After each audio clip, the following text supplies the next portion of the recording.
She pressed that paintbrush against the canvas with trembling hands, not because she wanted to create something beautiful, but because she had nothing left to eat. 3 days.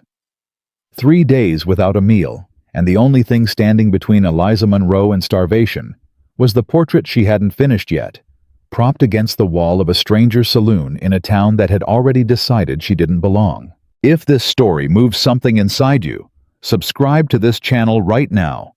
Hit that notification bell and follow every part of Eliza's journey all the way to the end.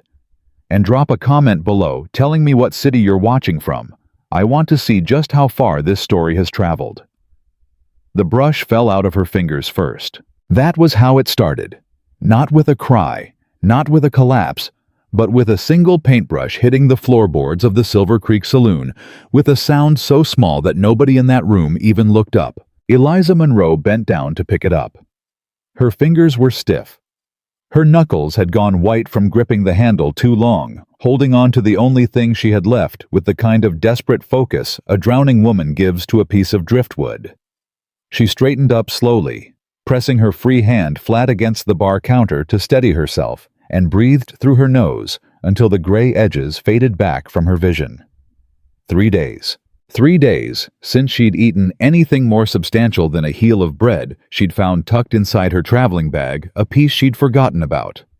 Gone hard and dry as riverstone, but she'd eaten it anyway, crouched in the alley behind the hotel that had turned her away the night before. She'd eaten it in the dark alone and told herself it was temporary. That had been yesterday morning. The saloon smelled like tobacco and sour whiskey, and the particular kind of masculine indifference that settled into places where women weren't especially welcome. She could feel the stares from the card tables along the far wall. Not the open, curious stares of men who'd never seen a woman paint before, but the lazy, sideways kind. The kind that assessed and dismissed in the same glance. She was used to it. Eliza Monroe was 23 years old, and she had been used to that kind of looking for as long as she could remember. She was not small. She had never been small. Her body was full and round and generous in ways that polite company in 1883 did not consider a virtue, and she had spent most of her life absorbing the particular cruelty that small-town people reserved for women who did not fit the shape of what they expected. She had wide hips and heavy arms, and a face that was by any honest measure genuinely beautiful. Large dark eyes, a full mouth skin that held color well from years of working outdoors. But beauty arranged on a body like hers was something people in Silver Creek, Colorado seemed to find almost offensive. Like a fine painting hung in the wrong frame. She set the brush back against the palette and looked at the portrait in front of her. It was a commission. The only thing standing between her and sleeping in the open tonight. 3 weeks ago, back in Denver, a traveling merchant named Price had seen her working in the square and asked her to paint his likeness to send back to his family in Virginia. He'd promised her $2.20 upon delivery, more money than she'd seen in a single payment in months. She'd said yes, immediately taken his sitting, started the work. Then Price had moved on to Silver Creek, and she'd followed because the money was all she had. She hadn't expected Silver Creek to be this unwelcoming. She hadn't expected the boarding house to take one look at her and say the rooms were full when she could see plainly through the window that they were not. She hadn't expected the general store owner to follow her through his shop like she was planning to steal something. She hadn't expected to be hungry for 3 days in a town where the restaurant refused to serve her until a table freed up. That never freed up, not once. Not in 3 visits. But she was here now. She was painting. And when this portrait was done, Price would pay her, and she would eat, and she would leave Silver Creek, and never come back. She picked up the brush again and looked at the canvas. The portrait was nearly finished. It was good work. She knew that without vanity, the way a carpenter knows a joint is square. She had her father's eye and her mother's patience, and whatever else the world had taken from her, it had not taken that. The merchant's face looked back at her from the canvas with more dignity than the man probably deserved, but that was how she painted. She gave people their best selves. She had always thought that was a kind thing to do. Her stomach made a sound that she covered with a cough. "You want something to drink, sweetheart?" She didn't turn around. The voice belonged to the barkeep, a heavy-set man with a ginger mustache who had been watching her with the particular expression of a man trying to decide whether to be hospitable or run her off. "No thank you," she said. "I'll be finished shortly." "Price said you could use the corner. He didn't say nothing about all day." "I understand." She kept her voice steady. "I won't be long." She heard the barkeep move away, heard a ripple of low laughter from the card tables that she chose not to investigate. She focused on the canvas. She added a careful stroke of shadow beneath the collar, blended it, stepped back to assess. Almost. Almost done. Lord Almighty. The voice came from behind her left shoulder, close enough that she startled, nearly dragging the brush across the finished section of the portrait. She caught herself. Turned. A woman stood there, expensively dressed for a saloon, red satin and jet-beading dark hair, piled high. Pretty, in the brittle way of women who'd learned to weaponize their looks. She was staring at Eliza with the particular delight of someone who has just found something to discuss at supper. "Clara," the woman said, not looking away from Eliza, addressing someone back at the tables. "Come look at this." "I'd appreciate it if you'd step back," Eliza said. "I'm working." "Working?" The woman repeated the word like it was amusing. "Is that what they're calling it?" She tilted her head, made a show of looking from the portrait to Eliza and back again. "You painted that?" "Yes." "Huh." A pause. "You've got a talent, I'll give you that. Shame about the rest of it." Eliza said nothing. Another woman appeared at the first one's elbow, younger, mousy, eager to please. She looked at Eliza the same way she probably looked at everything the first woman pointed her toward. "Is she the painter Price hired?" The mousy one whispered, not quietly enough. "Apparently." The first woman smiled. It did not reach her eyes. "I heard he hired someone out of Denver. I didn't realize he meant well." She made a vague gesture that encompassed all of Eliza. "This. I'm standing right here," Eliza said. "I can see that, honey." The woman's smile sharpened. "Lord, you can see it from a distance." More laughter from the tables. Eliza felt the heat climb her neck. She turned back to the canvas. She would not cry. She had made herself a promise years ago that she would not cry in front of people like this, and she had kept it, and she was going to keep it today. Her hand was shaking. She stilled it by force of will, loaded the brush, and applied the last careful strokes along the edge of the portrait. Her throat was tight. Her eyes burned. She kept her face forward and her chin level and worked until the painting was done.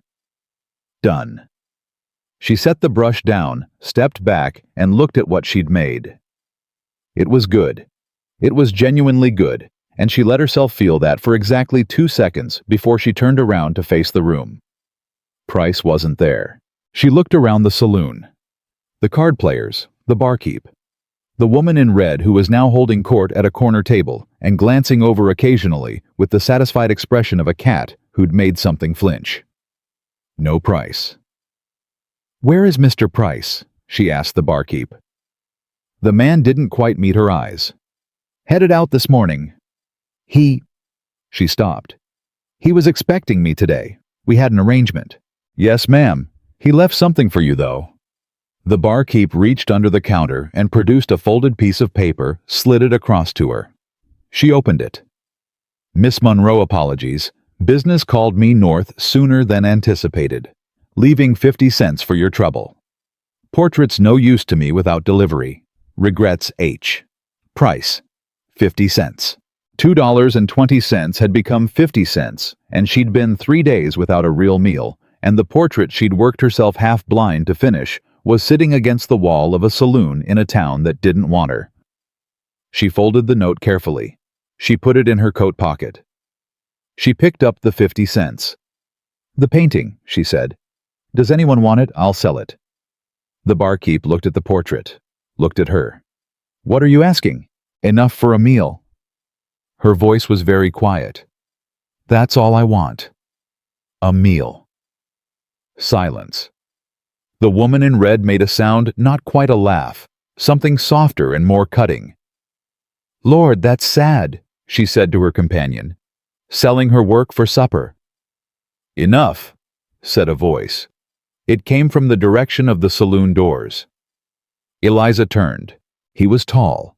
That was the first thing she registered tall in the way of men who'd spent their lives working land with the kind of physical authority that comes not from aggression, but from the simple fact of existing solidly in a space.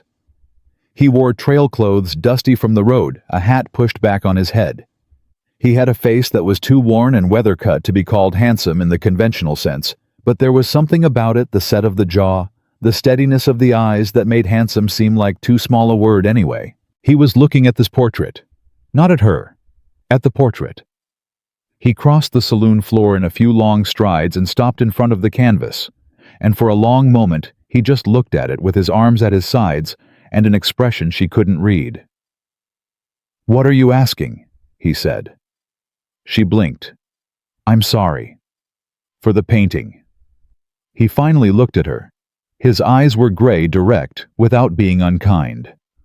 "What are you asking for it?" She gathered herself. "A meal. Supper. Whatever that costs." Something moved across his face. Not pity. She was a veteran of pity, and this wasn't it. Something else. "Miss," he said, "a painting like this is worth considerably more than a supper." "I'm aware of that." Her chin came up. "But a supper is what I need right now." He held her gaze for a moment. Then he nodded once and turned to the barkeep. "Get this woman whatever she wants from the kitchen," he said. "Put it on my account." "Mr. Calloway." "Did I stutter, Earl?" The barkeep. Earl apparently closed his mouth and disappeared through the back. The man Calloway turned back to the portrait. He stood there with his hands in his pockets, looking at it with the same focused attention, and something about that attention made Eliza's chest hurt in a way she couldn't explain. Most people looked at her paintings the way they looked at her, quickly categorizing, moving on. He looked like he was actually seeing it. "You've got a real gift," he said. He didn't say it with the patronizing warmth of someone complimenting a child. He said it like a statement of fact. "Thank you," she said. "Where are you headed after Silver Creek?" "I haven't decided." He looked at her then, and she got the sense that he was doing the same kind of looking he'd done at the portrait, actually taking in what was in front of him rather than what he expected to see. "Calloway," she said. "Is that your name?" "Eli Calloway, ma'am. I run the Double Creek Ranch about 4 miles east of here." A pause. "You got somewhere to sleep tonight?" She held his gaze. "I'll manage." "That isn't what I asked." Her jaw tightened. "Mr. Calloway, I appreciate you buying the painting. I know you don't need anything," he said with a patience that was somehow not condescending. "I'm asking because my ranch house has a spare room and the woman who used to cook for my hands left 3 months ago. And if you've got no particular place to be tonight, I've got a real offer to put to you. Not charity. Work." The woman in red made a sound from the corner table. Eliza didn't look at her. "What kind of work?" she asked. "The kind you'd be good at from the look of things." He glanced briefly at her paint-stained hands. "I've got a bunkhouse of men who've been surviving on my cooking for 3 months. And before you feel sorry for them, let me tell you that my cooking is not something anyone should have to survive." He paused. "And I've got bare walls in a house that could use something on them." Eliza stared at him.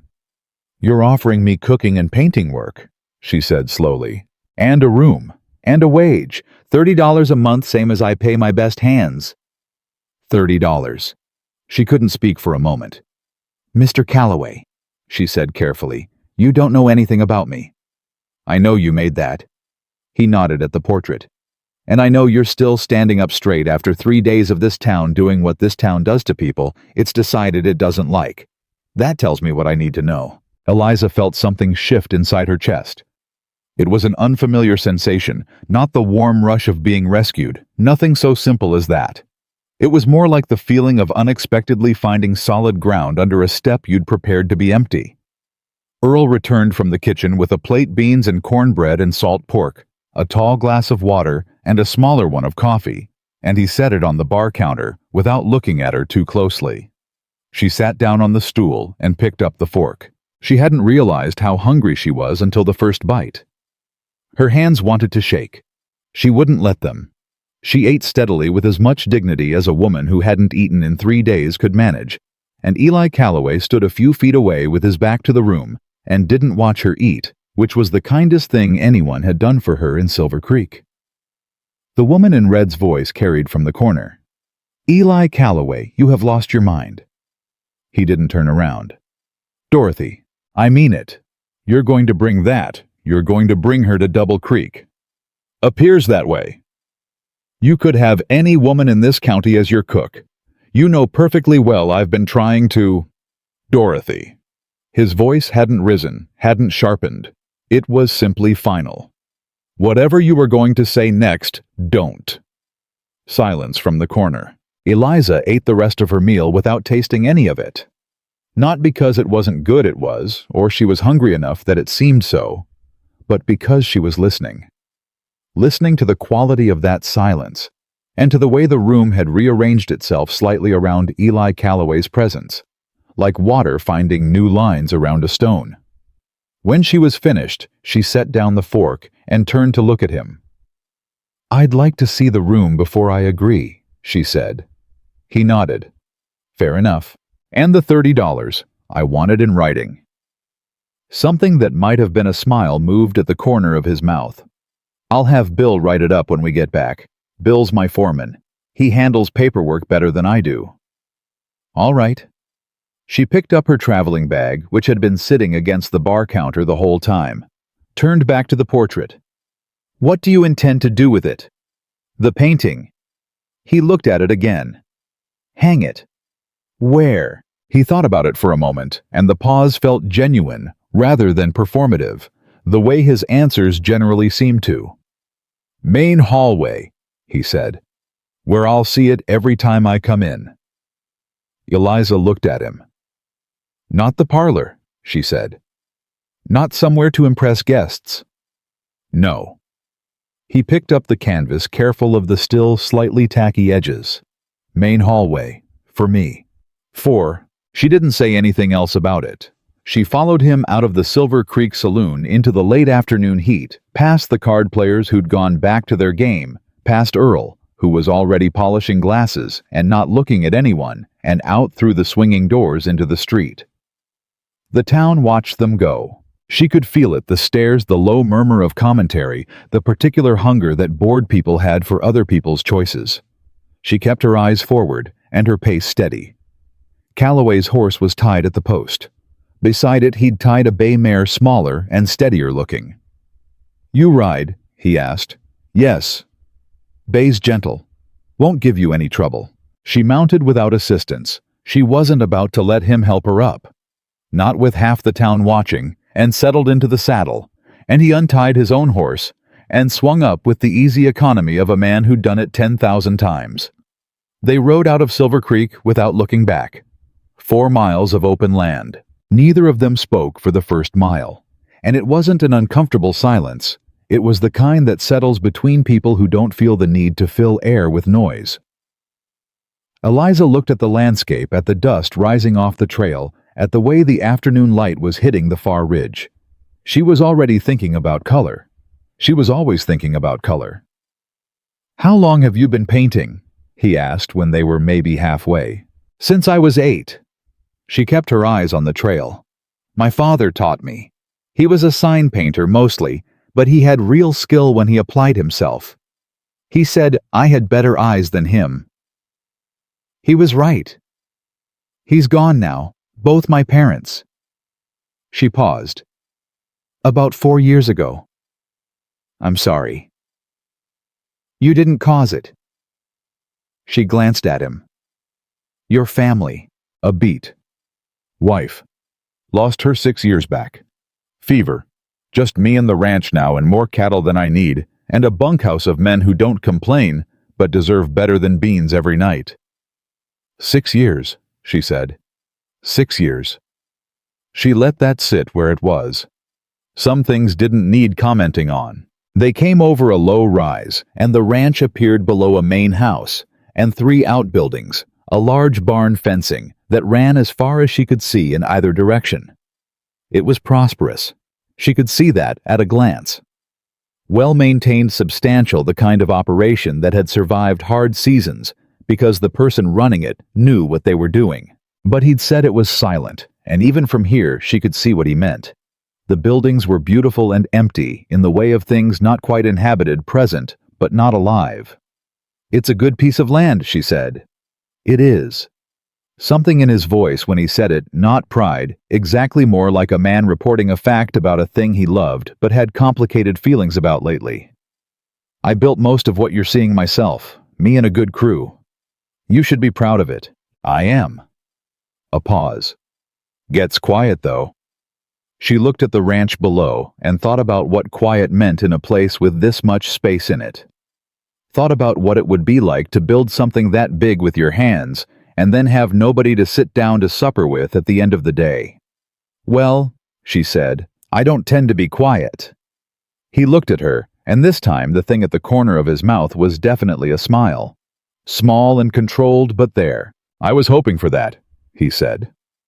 They rode down into the ranch yard as the sun hit the tops of the western hills and the long shadows stretched out across the dust, and the horses came to a stop near the main house with the kind of patient inevitability of animals who know their home. A man appeared from the direction of the barn, shorter than Calloway, older, with the permanently squinting expression of someone who'd spent decades doing math in their head. He looked at Eliza with frank assessment and then at Calloway. "Bill?" Calloway said, "This is Miss Eliza Monroe. She's going to cook for the hands and do some work on the house. $30 a month. Write it up and I'll sign it." Bill looked at Eliza. "Can you cook?" he asked. "Better than Mr. Calloway, apparently," she said. Bill's mouth twitched. He looked at Calloway. "I like her." "So do I," Calloway said, and swung down from the saddle. He carried the portrait, her portrait, the one she'd thought she was selling, for a bowl of beans under his arm as he walked toward the main house. And at the door, he paused and turned back to her. "Miss Monroe," he said, "welcome to Double Creek." She sat on the bay mare for a moment and looked at the house with its bare walls and its solid bones and its 6 years of silence packed into every room, and thought about color and light and what it felt like to stand up straight in a place that actually wanted you there.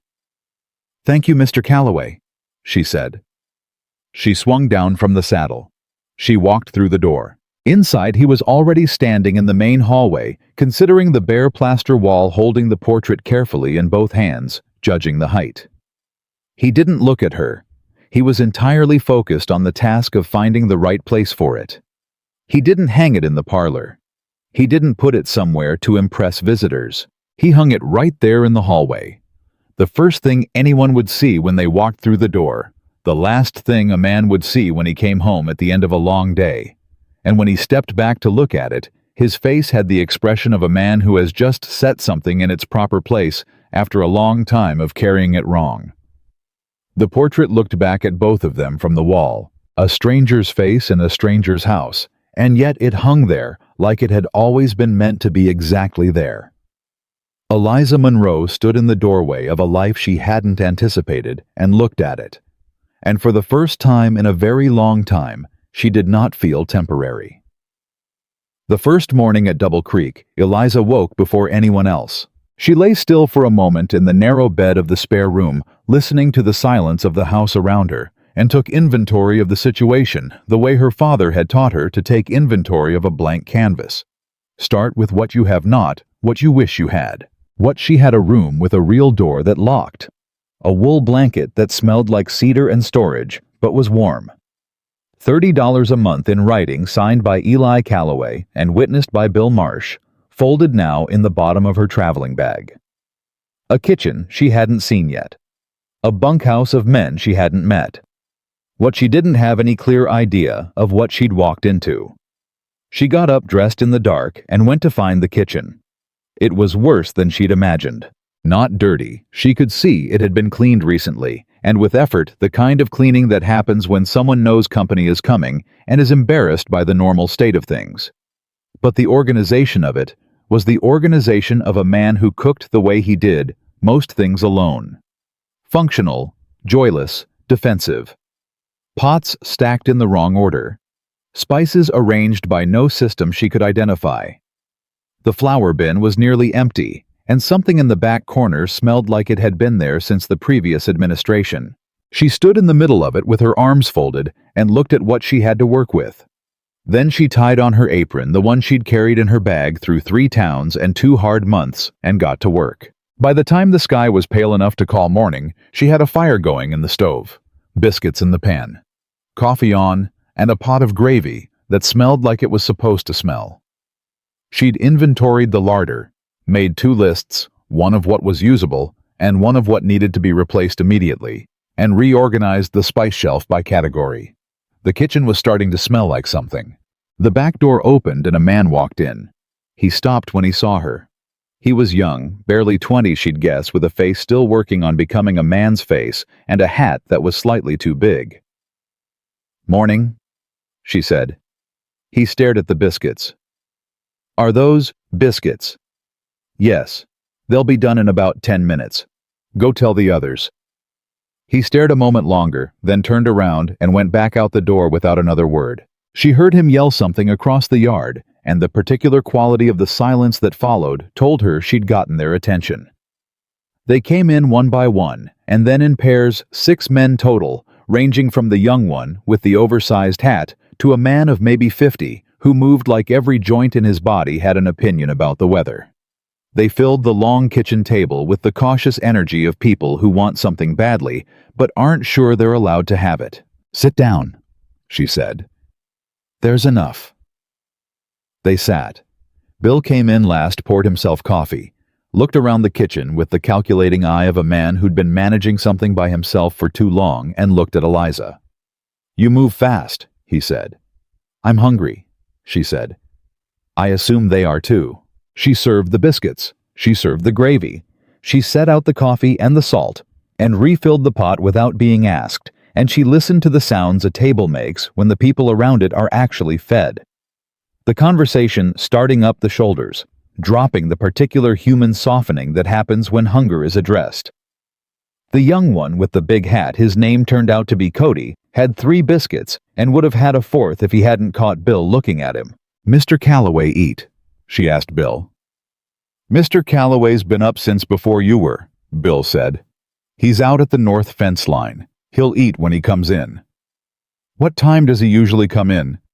"Depends on the fence." She nodded, made a plate, and covered it with a cloth. She was washing up when Eli Calloway came through the back door. He stopped when he saw the covered plate. He looked at her. She kept washing. "Sit down. It's still warm." He sat. He took the cloth off the plate. He looked at what was on it. Biscuits, gravy, a piece of salt pork she'd found in the back of the larder, and he was quiet for a moment. "I haven't had biscuits like this since—" He stopped. Started again. "These are good, Miss Monroe." "The flour bin needs restocking," she said. "And whatever is in the crock in the back left corner of the larder needs to leave today." That would be Bill's attempt at preserves. I gathered. She heard something in his voice that might have been the framework of a laugh. "I'll send Cody into town for supplies," he said. "Make me a list." She turned and looked at him. He was eating with the focused attention of a man who hadn't eaten a real breakfast in 3 months. And something about the sight of it, the way he was just sitting at his own table in his own house eating a meal that somebody had made for him, hit her in a complicated place she didn't examine too closely. "I already made the list," she said. "It's on the counter." He looked at the list, looked at her. "You were up before my hands," he said. "I told you I wasn't quiet." This time the laugh came through brief and low. He picked up the list and read it over with the concentration of a man reading a legal document and nodded. "All right," he said. "Whatever you need." That was the first morning. By the end of the first week, the men had stopped being cautious around her. It happened the way most things happened at Double Creek, gradually, then all at once. Cody started asking questions about what she was making leaning against the doorframe with his hat in his hands, watching her work with the earnest focus of a puppy who has decided you are safe. A man named Hector, who was 40 and taciturn, and had a face like a relief map of a hard life, started leaving things on the kitchen counter that he thought might be useful. A brace of rabbits he'd shot a crock of honey. Someone had given him a handful of dried chilies he'd been keeping for himself. He never said anything about these offerings. He just left them and walked away. She used all of them. The older man with the opinionated joints was named Pete, and Pete turned out to have very strong opinions about cornbread, and specifically about the inadequacy of cornbread that was not prepared with a sufficient amount of bacon fat. And he communicated these opinions by appearing at her elbow the second morning and saying without preamble, "You want to know how to make proper cornbread?" "Mr. Pete," she said, "I have been making proper cornbread since I was 11. "Then why'd you use half the fat you needed yesterday?" She turned to look at him. He looked back unapologetic as a fence post. She handed him the pan. "Show me what you mean." He showed her. She watched with genuine attention, not the polite performance of attention, and when she replicated it the next morning, with a modification she didn't explain, Pete ate 3 pieces and didn't say anything for a long time. Then he said, "That's better than what I do." "It's what you do," she said, "with some extra." Pete thought about that. "Huh," he said. After that, she had Pete. The walls were the second project. She'd meant to wait. She'd meant to establish herself in the kitchen first. Get the food right, earn the ground before she started asking for canvas and paint. But on the 4th day, she was cleaning the hallway, and she stopped in front of her portrait. Price's portrait, she still thought of it that way. Though Price had forfeited any right to it the moment he'd left 50 cents and a note, and she really looked at it. Looked at it the way she looked at her own work, when nobody was watching with honest, critical eyes. It was good, she stood by that. But it looked lonely on the wall. She found Eli Calloway in the study off the main hall, going over account books, and she stood in the doorway until he looked up. "I need to ask you something," she said. "Ask. Do you mind if I paint?" He set down the pencil. "That's what I hired you to do." "I mean, beyond the cooking," she said. "In the evenings or on Sundays. I'll need supplies. I can pay for them out of—" "Miss Monroe," he said, "I told you I've got bare walls." She looked at him. "Buy what you need," he said. "Add it to the list you give Cody." "That's—" She paused. "You haven't seen what I'd paint." "No," he agreed. "I suppose I haven't." He picked the pencil back up. "I'm not worried about it." She stood there a moment longer. There was something she wanted to say that she couldn't quite shape into words, something about the particular quality of that kind of trust, the uncomplicated way he'd given it, as if it hadn't cost him anything to extend it. She wasn't used to that. Most of the trust she'd earned in her life had come hedged with conditions, with the unspoken understanding that it could be revoked if she stopped earning it hard enough. She couldn't think of how to say any of that, so she said, "Thank you, Mr. Calloway." "Eli," he said, not looking up. She blinked. "Mr. Calloway's what Bill calls me when he's annoyed," he said. "Eli's fine." She stood in the doorway another moment, then went back to the kitchen. Eli, she thought. She didn't say it out loud for another 3 days. The town, meanwhile, had opinions. She knew it because Cody came back from the supply run on Friday with the supplies and a slightly guilty expression, and when she asked him what was wrong, he said, "Nothing." Miss Eliza, with the energy of someone lying to someone they liked. She let it go. She found out from Bill 2 days later when he came into the kitchen for his evening coffee and stood at the counter in a way that meant he had something to say. "Dorothy Hale's been talking," he said. "Dorothy Hale," she repeated. "The woman in red satin from the saloon. About you being here. About Eli." Bill wrapped both hands around his coffee cup. "She's been telling people he's lost his mind, that he hired you out of well. She's not charitable about it." I gathered she wasn't a charitable person. She set her sights on Eli about a year after Martha passed. Bill said, with the directness of a man who had decided she needed to know this. "He's never been interested. She doesn't take that well." Eliza absorbed this. "Bill," she said, "is there something you're trying to warn me about?" Bill looked at her over his coffee. "She's got money and connections in Silver Creek, and she's got a mouth." He paused. "People listen to her. Eli doesn't care what people say about him, but you might." She thought about 3 days of being hungry in Silver Creek, while Dorothy Hale watched from her corner table and made comments to her companion. "I've been cared about by people like Dorothy Hale before," she said quietly. "I'm still here." Bill was quiet for a moment. "Yes, ma'am," he said. "I can see that." He finished his coffee and left, and she stood at the counter and felt something that wasn't quite fear and wasn't quite anger, a kind of old, familiar tiredness that she'd been carrying for long enough that she mostly didn't notice it until it got heavier.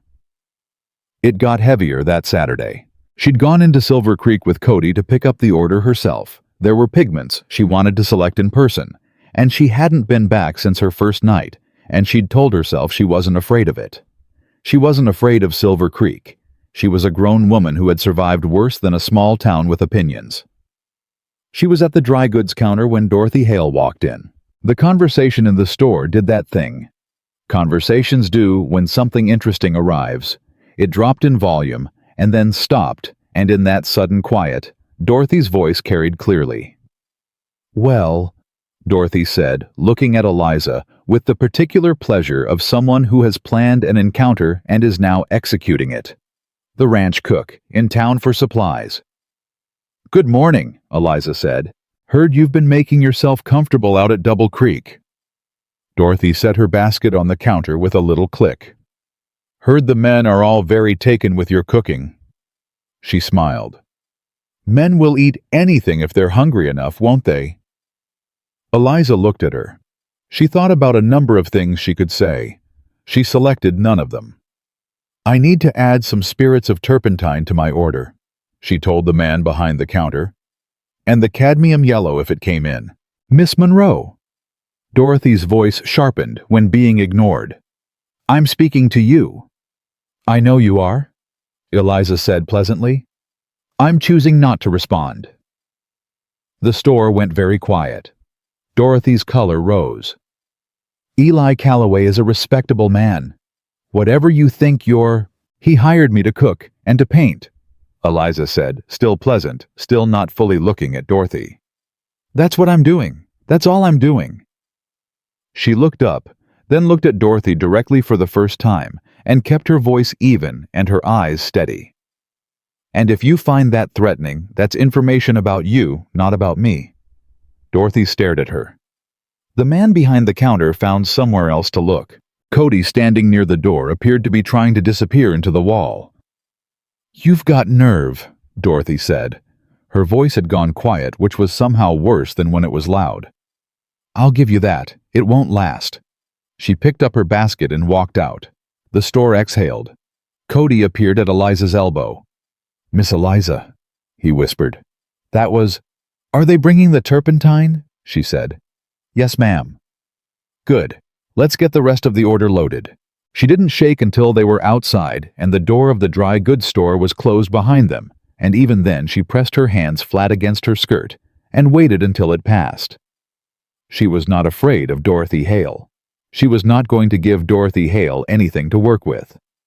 But there was something about being looked at that way, assessed and dismissed the way she'd been assessed and dismissed her whole life, that got into her blood, regardless of how many times she'd learned to stand still through it. She loaded the wagon. She got in. She rode back to Double Creek without speaking, and Cody, to his great credit, did not ask her about it.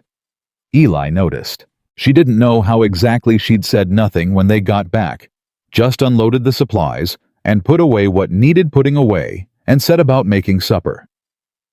But that evening, when the kitchen was clean and the hands had gone to the bunkhouse, she was at the long table in the kitchen with her sketchbook and a piece of charcoal working on a composition she'd been thinking about since the afternoon, and she heard the back door open.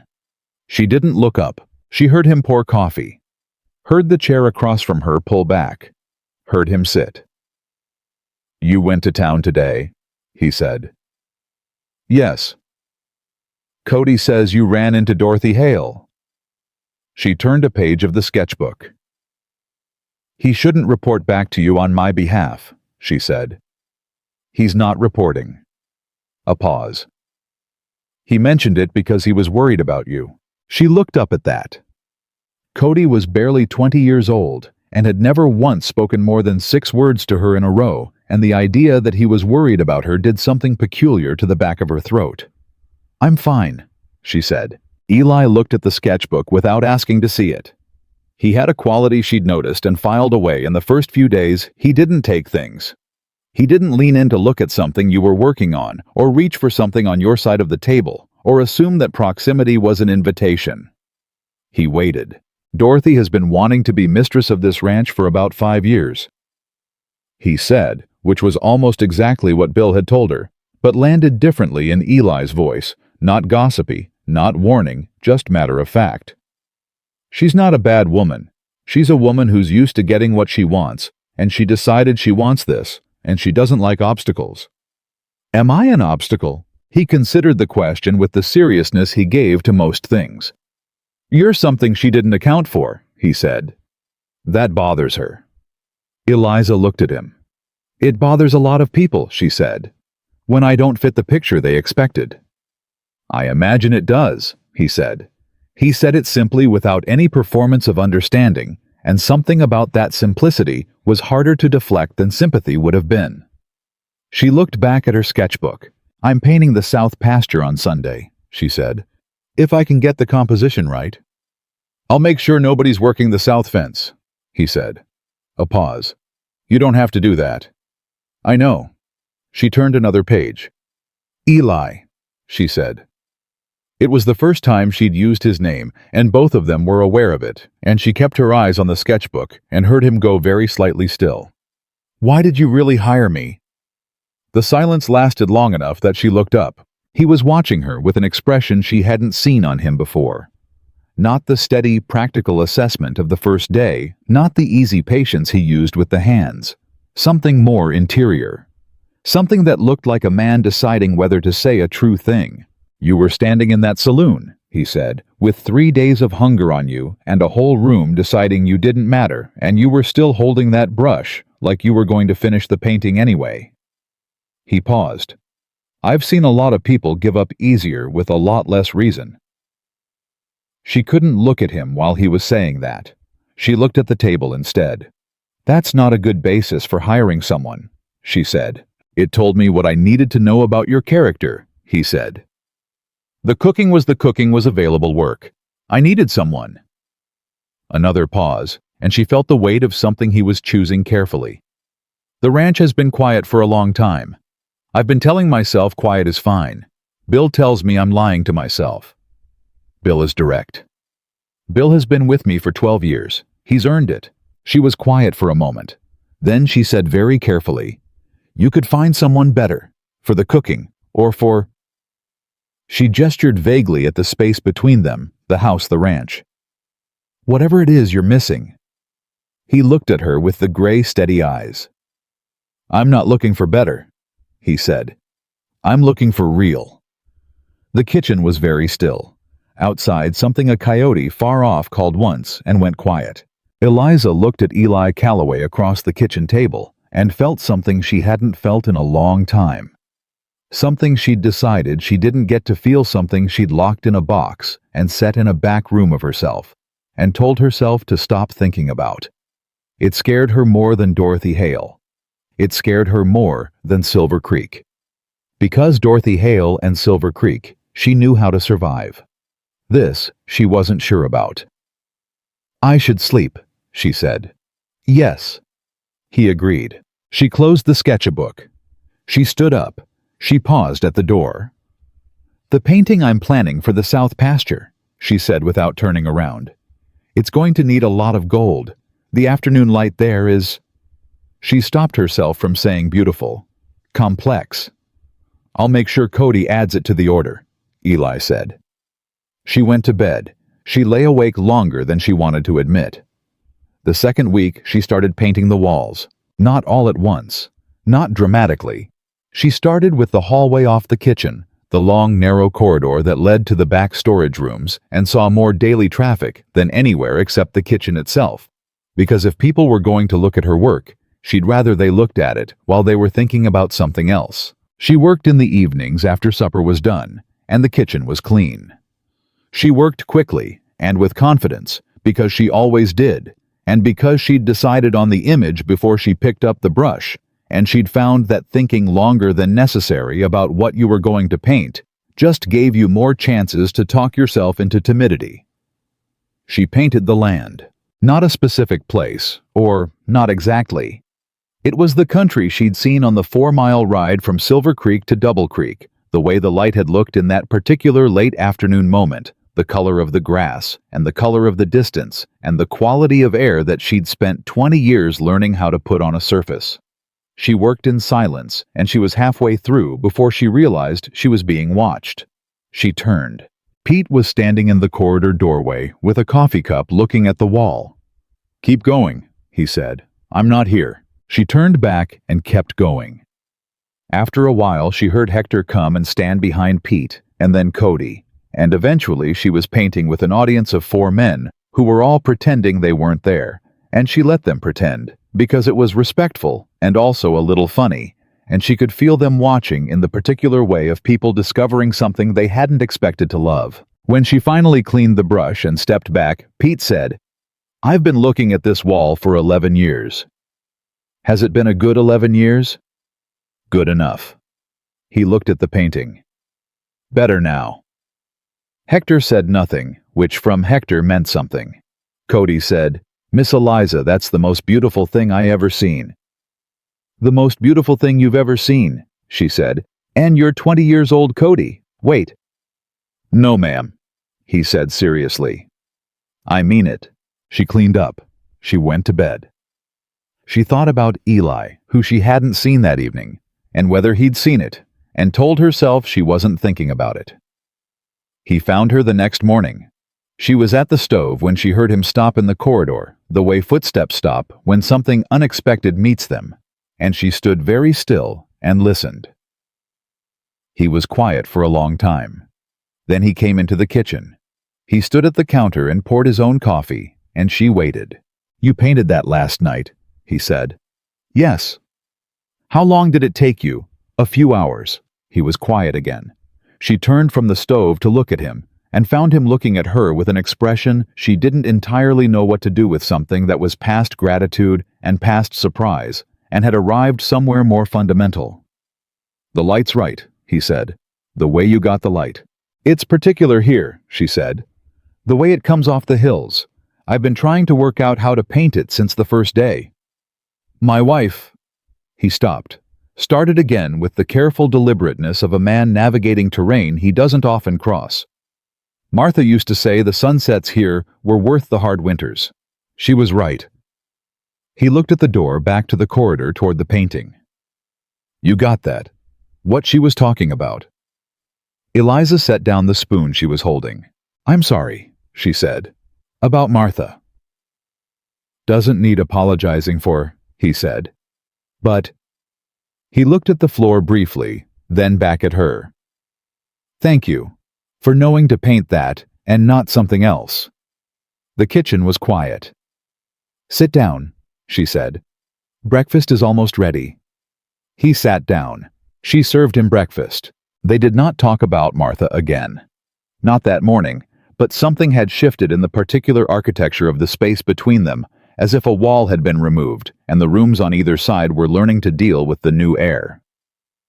3 days later, the third week on a Thursday, the trouble came back. It came in the form of a letter delivered by the postwriter, addressed to Eli from a man named Gerald Foss, who was— Bill explained with the flat tone of someone describing a natural disaster, the most influential merchant in Silver Creek, and Dorothy Hale's first cousin. Eli read the letter at the breakfast table and said nothing. Then he folded it, put it in his shirt pocket, and said, "Bill, I need to go into town." "What does Foss want?" Bill asked. "To remind me," Eli said, "of the value of community standing." He pushed back from the table. "Miss Monroe." She was at the stove. "Yes." A pause. "Don't go into town today," he said. "Wait until I'm back." She turned around. He was already at the door, and she could see something in the set of his shoulders. Not anger exactly, but something with the texture of anger that was being very deliberately controlled. "Eli," she said. He stopped. "What does the letter say?" He was quiet for a moment. Then he turned and looked at her with the gray eyes and said, "It says that people in Silver Creek have concerns about the woman I've hired, and that those concerns are affecting certain business relationships, and that I might want to consider the wisdom of making different arrangements." The kitchen was completely silent. Then Cody, who was sitting at the table and had gone red in the face, said, "That's Cody," Bill said. "It ain't right, Bill." "No," Bill agreed. "It ain't." Eliza looked at Eli. "You don't have to go into town on my account," she said. Her voice was steady. She was very focused on keeping it steady. "If it's affecting your business, I understand. Miss Monroe." His voice came out quiet, almost quiet, the kind of quiet that has a lot of pressure behind it. "I am going into town to make something clear to Gerald Foss, and to Dorothy Hale if she's listening, which she generally is." He picked up his hat. "I don't need you to offer to leave. I need you to be here when I get back." She opened her mouth. She closed it. He put on his hat and walked out. The door closed. She stood at the stove with the spatula in her hand, and something that felt like the ground shifting under her feet, not in the falling way, in the way of a foundation, settling something heavy, finding where it was supposed to rest. Cody looked at her. He was still red. "Miss Eliza," he said, "I think Mr. Calloway likes you." "Cody," Bill said, "I'm just saying." "I know what you're saying. Finish your breakfast." Eliza turned back to the stove. She was smiling in a way she made sure no one could see. She stood there and stirred the gravy that didn't need stirring, and thought about a man riding into Silver Creek to tell Gerald Foss something, and thought about what it felt like when someone showed up. Not to rescue you, just to show up. She had not had much experience with that. She found she wanted more of it. Eli came back from Silver Creek at midday. Eliza heard the horse before she heard the door, that particular sound of hooves crossing the yard, with the purposeful rhythm of a horse being ridden by someone who's made up his mind about something. She was in the hallway with a brush and a small pot of paint touching up a corner of the corridor piece, and she made herself keep working when she heard him come in. He stopped in the hallway. She felt him there without looking. "How'd it go?" she asked. A pause. Gerald Foss is a man who chooses his battles based on who's standing in front of him when he makes his choices. She turned around. His face told her the rest, not a victory, not a defeat, but the flat satisfaction of a man who has said what needed saying and doesn't know yet what it'll cost him. "What did you tell him?" she asked. "I told him what happens in my house is my business. I told him the woman I've hired does her work with more quality and character than anyone I've had on this ranch in 10 years, and that if his cousin has a problem with that, his cousin is welcome to bring it to me personally." He paused. "He won't. Dorothy's a lot of things, but she's not stupid enough to walk into my house and say to my face what she says across town." Eliza set down the brush. "Eli," she said, "I need to know if this is costing you." "Costing me what?" "Contracts, business, whatever Foss was implying." He looked at her for a long moment. "There are 3 men in Silver Creek whose business I need. Gerald Foss is not one of them. The other 2 don't care what Foss thinks." He picked up his hat where he'd set it on the hall table. "So no, it's not costing me. But it might. Eliza." Her name in his voice for the first time without the miss in front of it hit her somewhere between the ribs. Everything worth doing costs something. That's not a reason not to do it. She looked at him. He looked back. Then Bill appeared at the far end of the hallway needing something signed, and the moment broke apart, the way moments do when the world doesn't care about your timing. And Eli went with Bill, and Eliza picked up her brush and stood in the corridor for a long time without painting anything. The summer festival was the first Thursday of August. It had been Silver Creek's tradition for as long as anyone could remember a gathering in the main square. music and food and commerce dressed up as celebration. The kind of event that mattered in small towns, because it was the occasion that held the shape of the community together. Everyone went.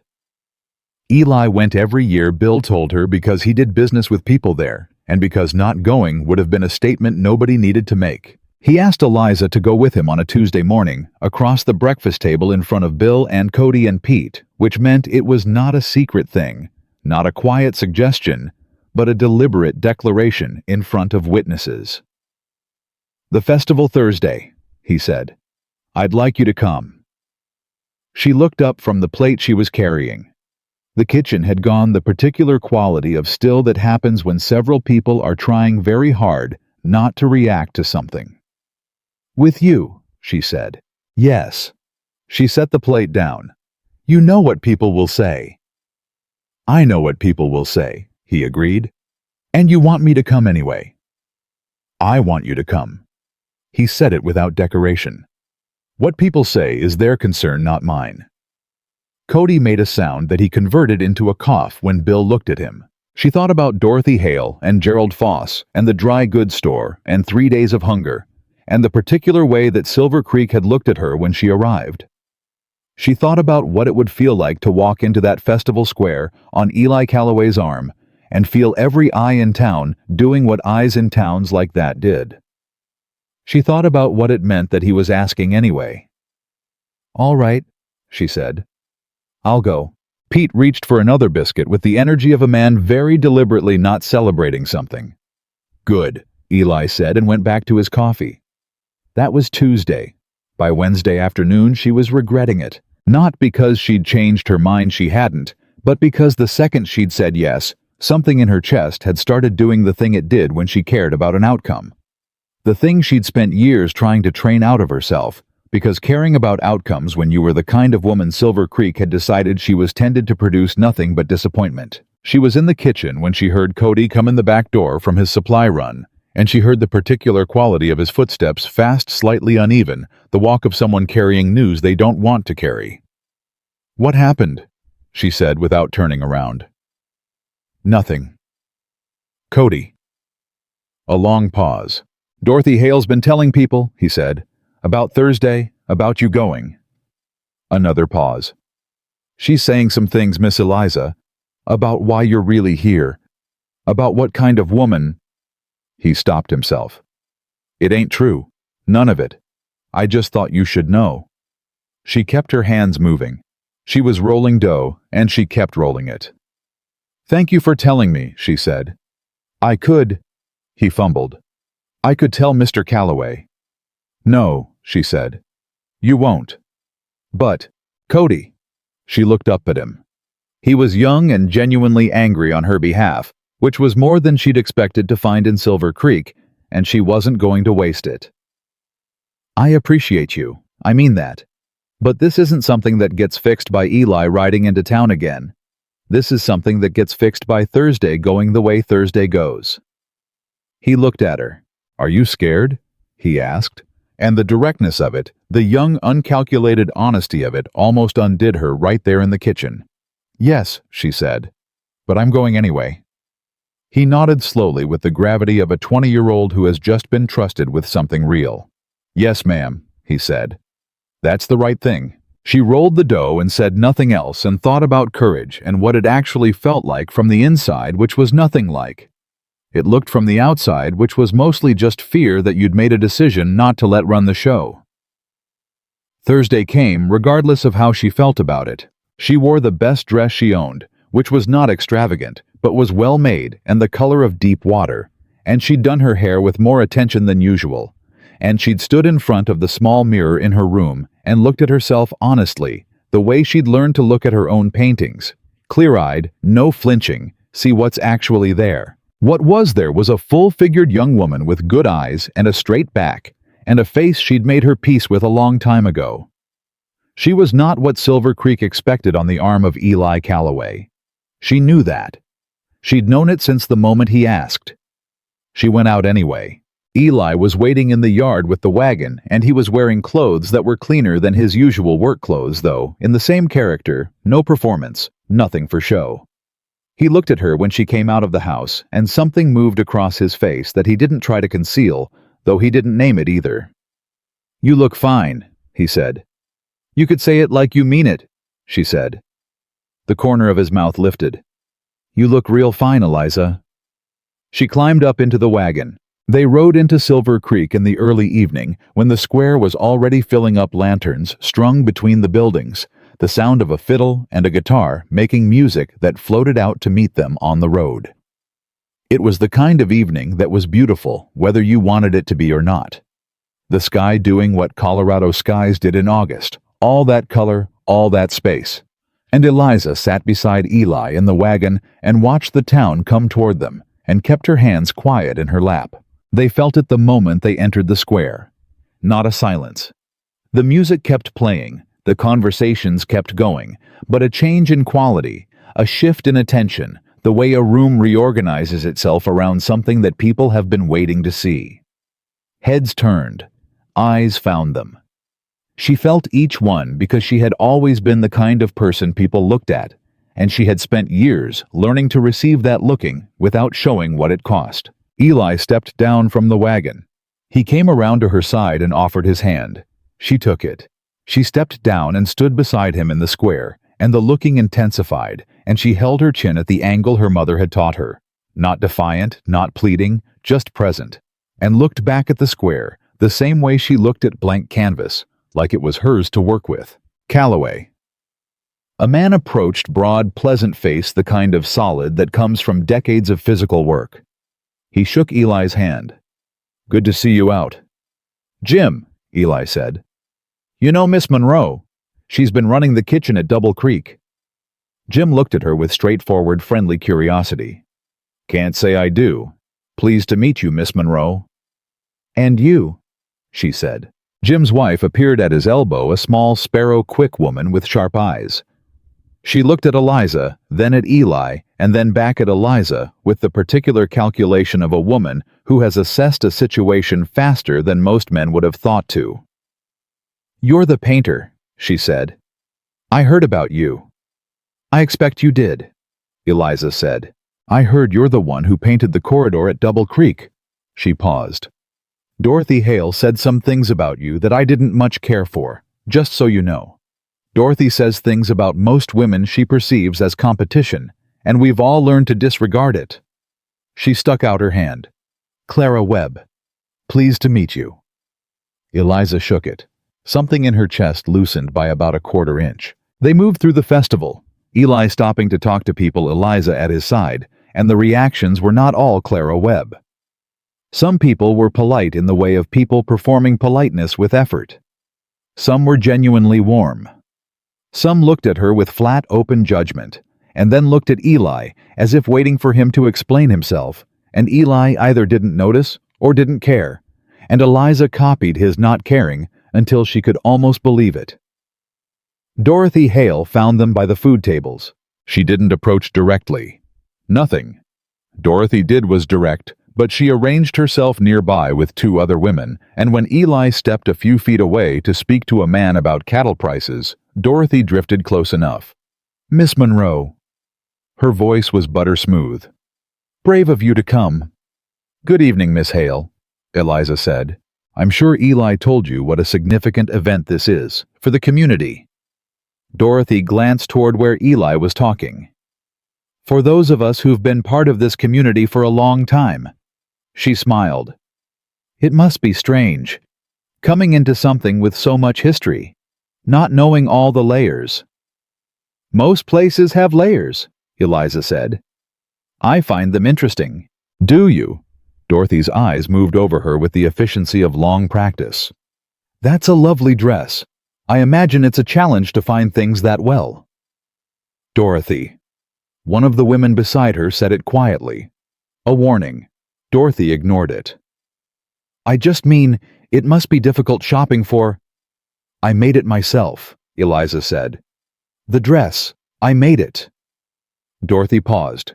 "I make most of my own things," Eliza continued. "It's easier when you know what suits you, which I do because I've had 23 years to learn." She held Dorothy's gaze.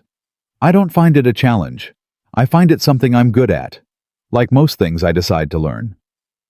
The women beside Dorothy had both found somewhere else to look. Dorothy's smile was still in place, but something behind it had shifted. "Well," she said, "aren't you something?" "I try to be," Eliza said. Eli appeared at her side. He had the specific presence of a man who hasn't heard the conversation, but has read the landscape of it, and he looked at Dorothy with a pleasantness that didn't extend past the surface. "Dorothy," he said. "Evening." "Eli." Her voice changed when she spoke to him, softened something deliberate in it. "We were just getting acquainted." "Good." He looked at Eliza. "Jim Webb wants to commission a painting for his wife's birthday. I thought you might want to speak with him." She nodded. "Lead the way." He put his hand at the small of her back to guide her through the crowd, the lightest touch barely there, the most ordinary of gestures, and she felt the square register it, the way water registers a stone. Not with drama, just with the quiet inevitability of physics. She didn't look back at Dorothy. She didn't need to. Jim Webb's commission was real, a landscape of the valley, where he and Clara had built their ranch 20 years ago for their anniversary, which was 3 months out. Eliza discussed it with Clara, at the edge of the square sizing and specifics, and what colors held meaning, and Clara looked at her with the direct attention of a woman who knew quality when she encountered it, and didn't intend to waste the encounter. "You're going to stay at Double Creek?" Clara asked. "For now," Eliza said. Clara looked at her with those sharp eyes. "Longer than that, I think," she said, not archly, just like someone reporting something they'd observed. Eliza didn't answer. The music picked up, the fiddle moving into something faster, couples arranging themselves in the square for dancing, and Eliza stood at the edge and watched, and felt the pleasant, comfortable ache of being a person who watches things and always has. And then Eli was beside her. "Do you dance?" he asked. "I know how to," she said carefully. "That's not what I asked." She looked at him. The square was full and lit and watching, and she knew what it would mean, and she was frightened of it in the specific way that means something matters. "Yes," she said. "I dance." He offered his hand. She took it. They moved to the edge of the dancing area. She'd expected him to be stiff, the way ranchers sometimes were, all land sense and no rhythm. But he moved with the same economy he brought to everything. Nothing wasted, nothing performed, just present. She matched him. She'd always had a good ear for music, and they found the rhythm together without having to work for it, which was the only kind of dancing she'd ever found worth doing. The square watched them. She was aware of it and let herself be aware of it, and stopped pretending she wasn't, because pretending was its own kind of flinching. She was a full-figured woman, dancing with the most eligible man in Silver Creek at the Silver Creek Summer Festival, in front of everyone who decided she didn't belong here.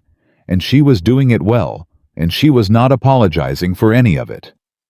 Halfway through the song, she became aware that the watching had changed quality. Not all of it was hostile.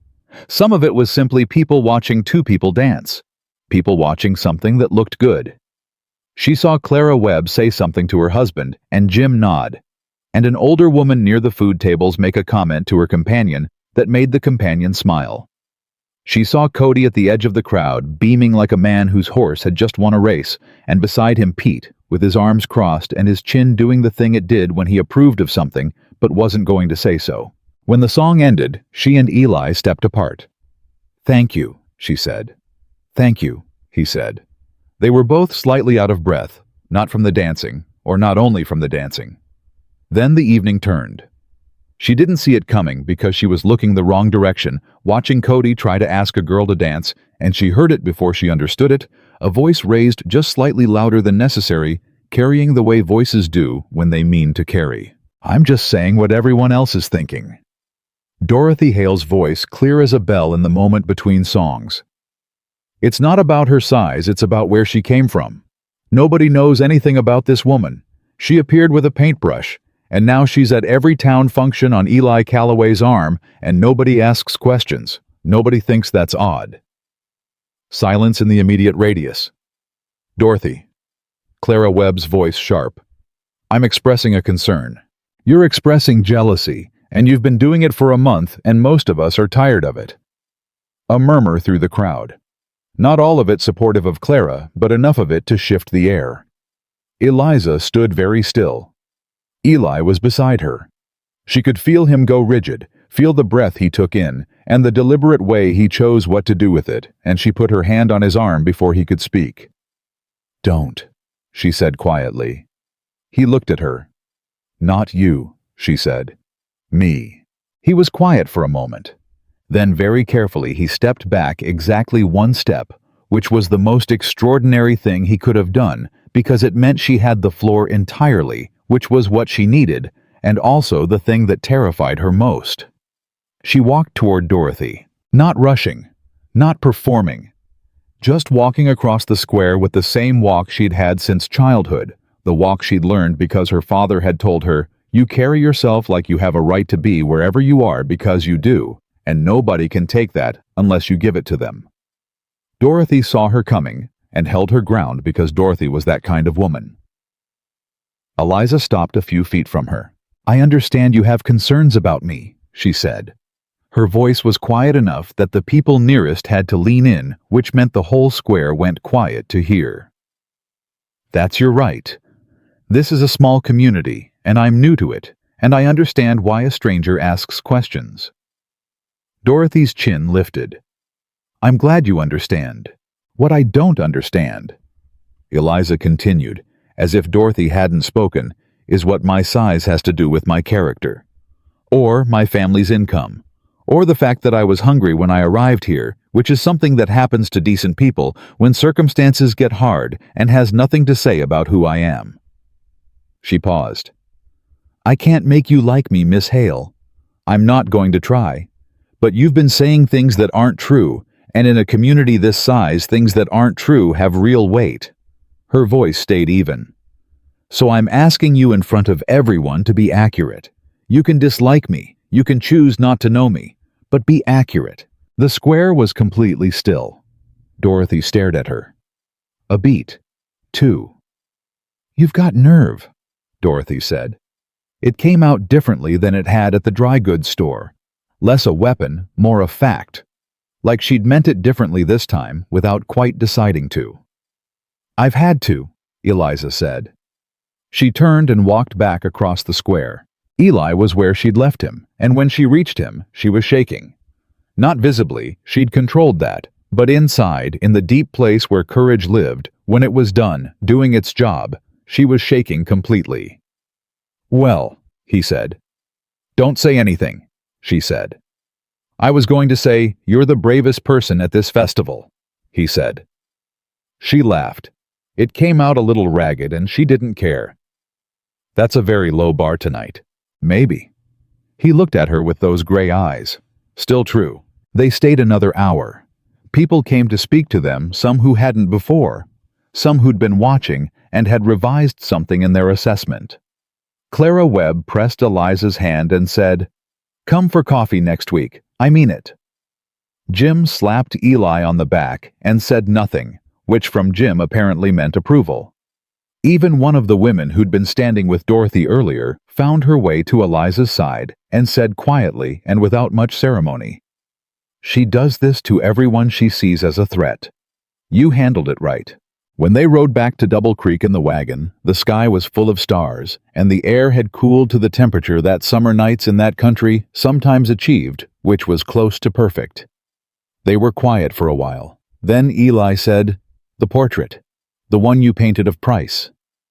"Yes," she said, surprised by the direction. "When I first saw it before I saw you, I thought whoever painted that sees people true." He kept his eyes on the road. Most portraits make people look like what they want to look like. That one made him look like what he was. Nothing more, nothing less. Like the painter didn't have anything to prove.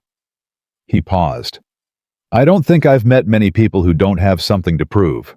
I've been called worse things than fat and poor," she said.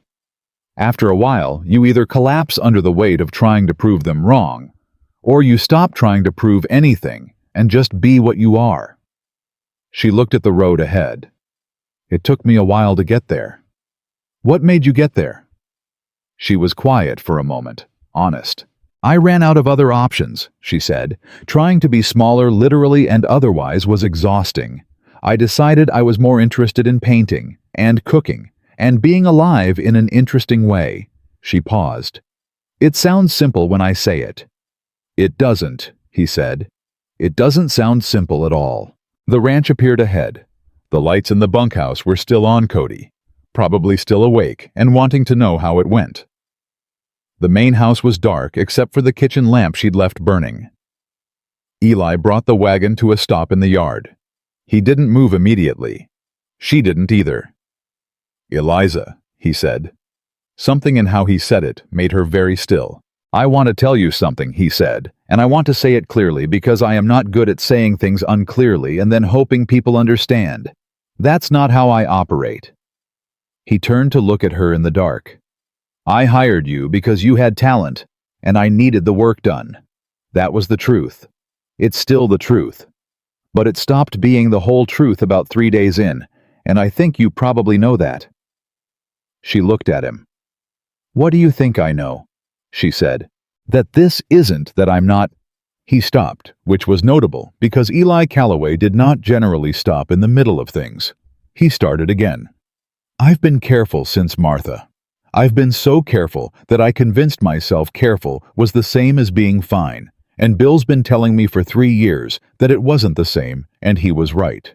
He's usually right, and I usually don't like it." A pause. "What I'm saying, Eliza, what I'm trying to say, Eli," her voice was softer than she intended, "is that you hanging that portrait in my hallway?" He stopped again, corrected himself. "Me hanging your portrait, in my hallway, wasn't just about the painting." The night was very quiet. "I know," she said. He looked at her. "I know it wasn't just about the painting," she said. "I've known for a while. I've been—" She chose her words carefully, because she was careful, too careful in the opposite way from him.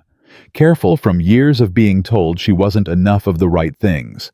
Careful in the way of people who've been hurt by hoping. "I've been not letting myself know it.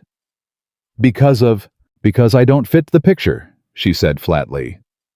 "The picture of who you're supposed to want. I know that.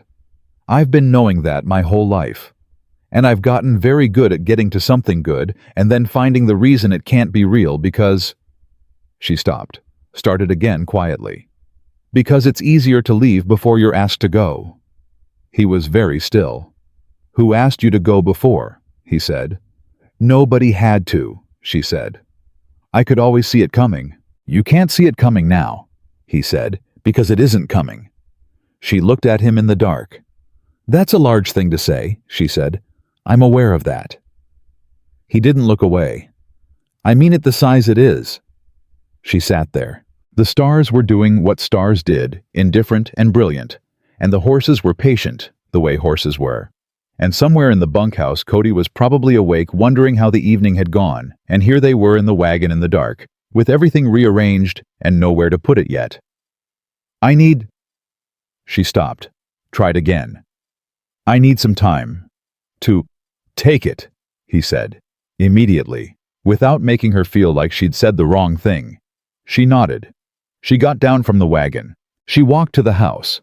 At the door she stopped, and she didn't turn around because she wasn't ready for whatever his face would look like right now, and she was trying to hold herself together in an orderly way. "Eli," she said. "Yes." "The portrait," she said. "When you hung it in the hallway instead of the parlor." "Yes." She was quiet for a moment. "That was when I knew too," she said. She went inside. She stood in the hallway for a long time in front of the portrait in the lamplight. The merchant's face looked back at her from the wall, that stranger's face she'd given more dignity than he'd deserved in a saloon where she'd been hungry and mocked and completely alone, painted with hands that shook, but a heart that kept going. Eli Calloway had looked at that face and seen what kind of person made it. And he'd hung it where he'd see it every day. She pressed her hand flat against the wall beside it, just for a moment, the way you'd touch something to confirm it was real. Then from the yard came the sound of boots on the porch, and the door opened behind her and she didn't move. He stopped when he saw her standing there. Neither of them spoke. The lamp threw long shadows down the hallway, and the portrait looked out at both of them, and the night sat around the house like something holding its breath, and Eliza Monroe felt for the first time since she could remember the specific terror of a woman who has decided to want something she might actually be able to have. That was when they heard the horse, fast, ridden hard, coming up the Double Creek Road at a pace that had nothing casual about it, the pace of news that couldn't wait for morning. Eli went past her to the door. He opened it. Bill was crossing the yard at a jog, his face tight in the lamplight from the porch. "Eli," he said. "Got a rider from Jim Webb. Gerald Foss spent the evening at the festival making arrangements." He paused, breathing. "He's called in Eli's grazing lease on the North 40. Says there's been a breach of conduct." Eliza went cold. Eli stood in the doorway without moving. "The North 40, he said. His voice was very quiet. "That's a third of my summer grazing." "Yes," Bill said. "And he's got the legal standing. His cousin owns the land company that holds the lease." He glanced at Eliza. He looked back at Eli. "It's because of what you said to him last week, and because of tonight." The night was no longer holding its breath. Eli turned to look at her over his shoulder. She was already looking at him. "This is my fault," she said. "No," he said. "Eli, it's Gerald Foss's fault," he said with the quiet precision of someone setting a fact into the record. "And it's going to be dealt with." He looked at Bill. "In the morning, we'll ride out. I want the lease paperwork on the table when I wake up." "Already pulled it," Bill said. He nodded. He came back inside. He stopped in the hallway next to her, next to the portrait, and she saw the thing that cost him something. Not the lease, not the money, but the confirmation that the world was what it was, that choosing something good always generated its own kind of opposition. "Go to sleep," he told her not unkindly. "Tomorrow's going to be a long day." "I'm not the one who needs sleep," she said. "No," he agreed. "You're the one who's been brave enough for 10 people tonight and probably needs 10 minutes to fall apart privately and then put herself back together, which I figure you'll do whether I'm in the hall or not." He looked at her steadily. "So go ahead." She stared at him. Then she said, "You see too much." "You paint too true," he said. "We're even." She went to her room. She sat on the edge of her bed in the dark, and she did not fall apart quite. But she sat there for a long time with her hands in her lap and thought about North 40 grazing leases and Gerald Foss and Dorothy Hale and what happened when somebody chose you and the world decided to make them pay for it. And she thought about what she was going to do about it. Because she was not a woman who let other people carry what she'd brought to their door. Not then, not ever. She didn't sleep. She tried. She lay in the dark with her hands folded on her chest and listened to the ranch settle around her. The creak of the house, the distant sound of cattle, the particular quality of silence that a place has when the people in it are all awake and pretending not to be. She could hear Bill moving in the study, the soft sound of papers. She could hear Eli's boots on the floor, above her slow and deliberate, the walk of a man thinking. She stared at the ceiling and thought about the North 40, a third of his summer grazing. She didn't know enough about ranching to calculate exactly what that meant in numbers, but she knew enough about land and livestock and the mathematics of survival to understand it wasn't small. It was a real cost, a deliberate one.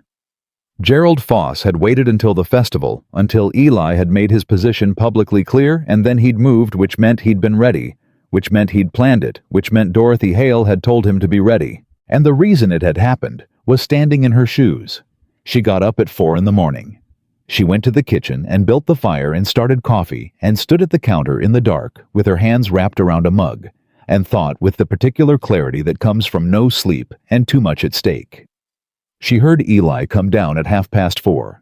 He stopped in the doorway when he saw the lamp burning the coffee made her standing there. "You didn't sleep," he said. "Neither did you." He came in and poured himself a cup and leaned against the counter across from her, and they stood there in the kitchen in the dark with the fire going, and the coffee hot, and the world outside still completely black, and neither of them said anything for a long moment.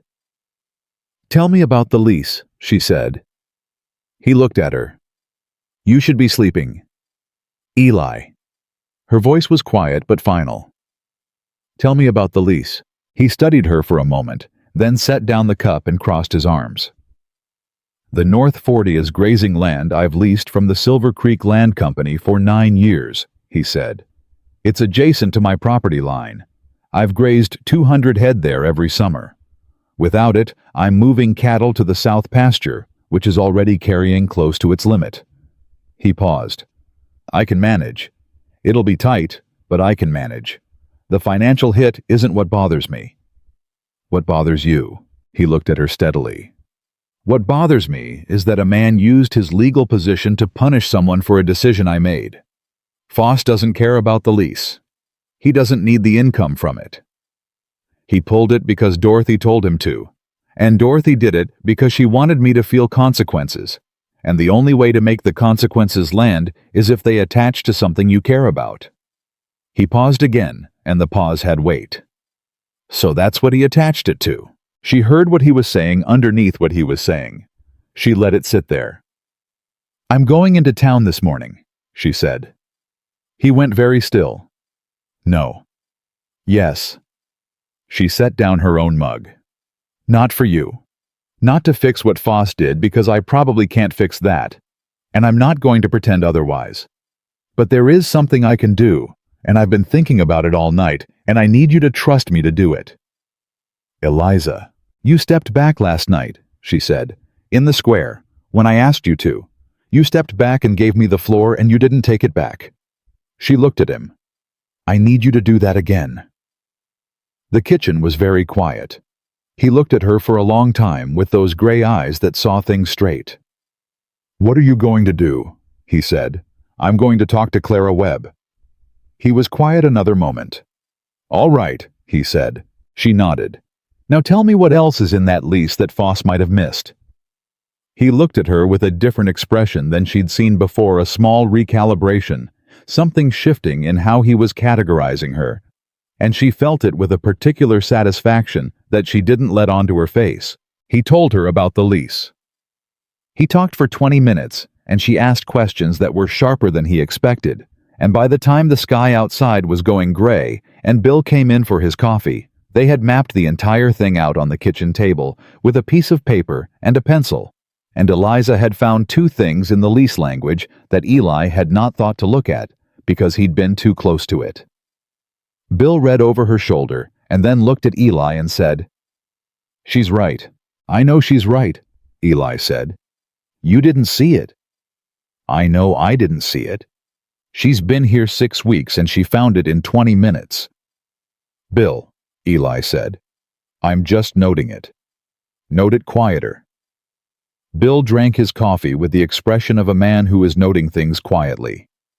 Cody appeared at 7, looked at the papers on the table, looked at Eliza and said, What's happening? Miss Monroe is handling it, Pete said from the doorway, because Pete had apparently also been awake and listening. I am attempting to help handle part of it, Eliza corrected. The rest is up to Eli and Bill and whatever a lawyer in Denver thinks about the renewal clause in paragraph 4. There's a lawyer in Denver, Cody said. There will be, Eli said, by the time I write the letter this morning. She rode into Silver Creek at 8 o'clock with Cody driving the wagon because she wasn't going to make Eli come with her, and she wasn't going to go alone, and Cody had practically planted himself at the door when she'd suggested going alone with the physical certainty of a young man who has decided something is his responsibility. You don't have to come, she told him. Yes, ma'am, he said agreeably, and climbed up onto the wagon seat. Clara Webb opened her door at 8:15 with flour on her hands and the expression of a woman who had been expecting something, but not this soon. Miss Monroe, she said. Mrs. Webb, I need 20 minutes and your honest opinion. Clara looked at her, looked at Cody, waiting in the wagon, stepped back from the door. Come in, she said. Eliza sat at Clara Webb's kitchen table and talked for 15 minutes straight, which was the most she'd said at once to anyone since she'd arrived in Colorado. She talked about the lease and Foss and what Dorothy had done and what she'd found in the language of the renewal clause. And she talked about what she needed, which was not money and not legal intervention, but information specifically whether Gerald Foss had done this before to other people with other leases, and whether those people were still in Silver Creek, and whether any of them were angry about it. Clara listened without interrupting. When Eliza finished, Clara was quiet for a moment. Then she said, "Tom Aldridge. He lost a water rights lease to Foss's company 4 years ago. He's been bitter about it since, and he's got the paperwork." She paused. "And Martin Cross. He had a similar clause issue in a property lease. It went against him, but he kept the documents because Martin keeps everything." "Would they talk to me?" Clara looked at her with those sharp eyes. "They'd talk to Eli, but—" She paused. "Would they talk to the woman who stood up in the festival square last night and said what you said to Dorothy Hale?" Eliza waited. "Yes," Clara said. "I think they would." Tom Aldridge was a rancher on the north edge of Silver Creek who met her at his door with the wariness of a man who'd been on the wrong side of a land deal and learned from it. He looked at her, looked at Cody, looked back at her. "You're Calloway's painter," he said. "I'm Eliza Monroe," she said. "I cook at Double Creek, and I paint. And I need to ask you about Gerald Foss." Something moved in his face. "Come in," he said. His paperwork was better organized than she'd expected, and worse than she'd hoped. But it was there, and it told a story. And the story was the same story, 3 times over, the same land company, the same type of lease clause, the same pattern of pulling a lease the moment someone crossed a Foss family interest. She sat at his table and read through it carefully and asked 3 precise questions, and when she stood up to leave, Tom Aldridge was looking at her with an expression she recognized as the beginning of something. "You think there's a case," he said. "I think there's a pattern," she said. "A case is for a lawyer, but a pattern is something a county commissioner might be interested in hearing about." Tom Aldridge was quiet. "Jim Coleman's the county commissioner," he said. "I know," she said. "Clara Webb told me. I also know he's up for re-election in November and that Gerald Foss backed his opponent last cycle." Tom stared at her. "You've been in Silver Creek 6 weeks," he said. "I listen," she said, "and I pay attention. People tell you a great deal when they've decided you don't matter enough to be careful around." He looked at her for a long moment. Then he said, "Martin Cross lives 2 streets over. Let me come with you." Martin Cross had everything. Every document, every letter, every notation organized in dated folders that he produced from a locked cabinet with the air of a man who has been waiting for exactly this situation. He was 60 small precise, with the focused energy of someone who'd been wronged once and had spent 4 years being ready. He looked at Eliza's notes. He looked at Tom. He looked back at Eliza. "The renewal clause," he said. "You found it yourself." "Last night," she said, "around 2 in the morning. Calloway didn't find it. He'd been staring at the lease for 9 years. Sometimes you can't see what's in front of you when you've been looking at it too long." She paused. "Fresh eyes."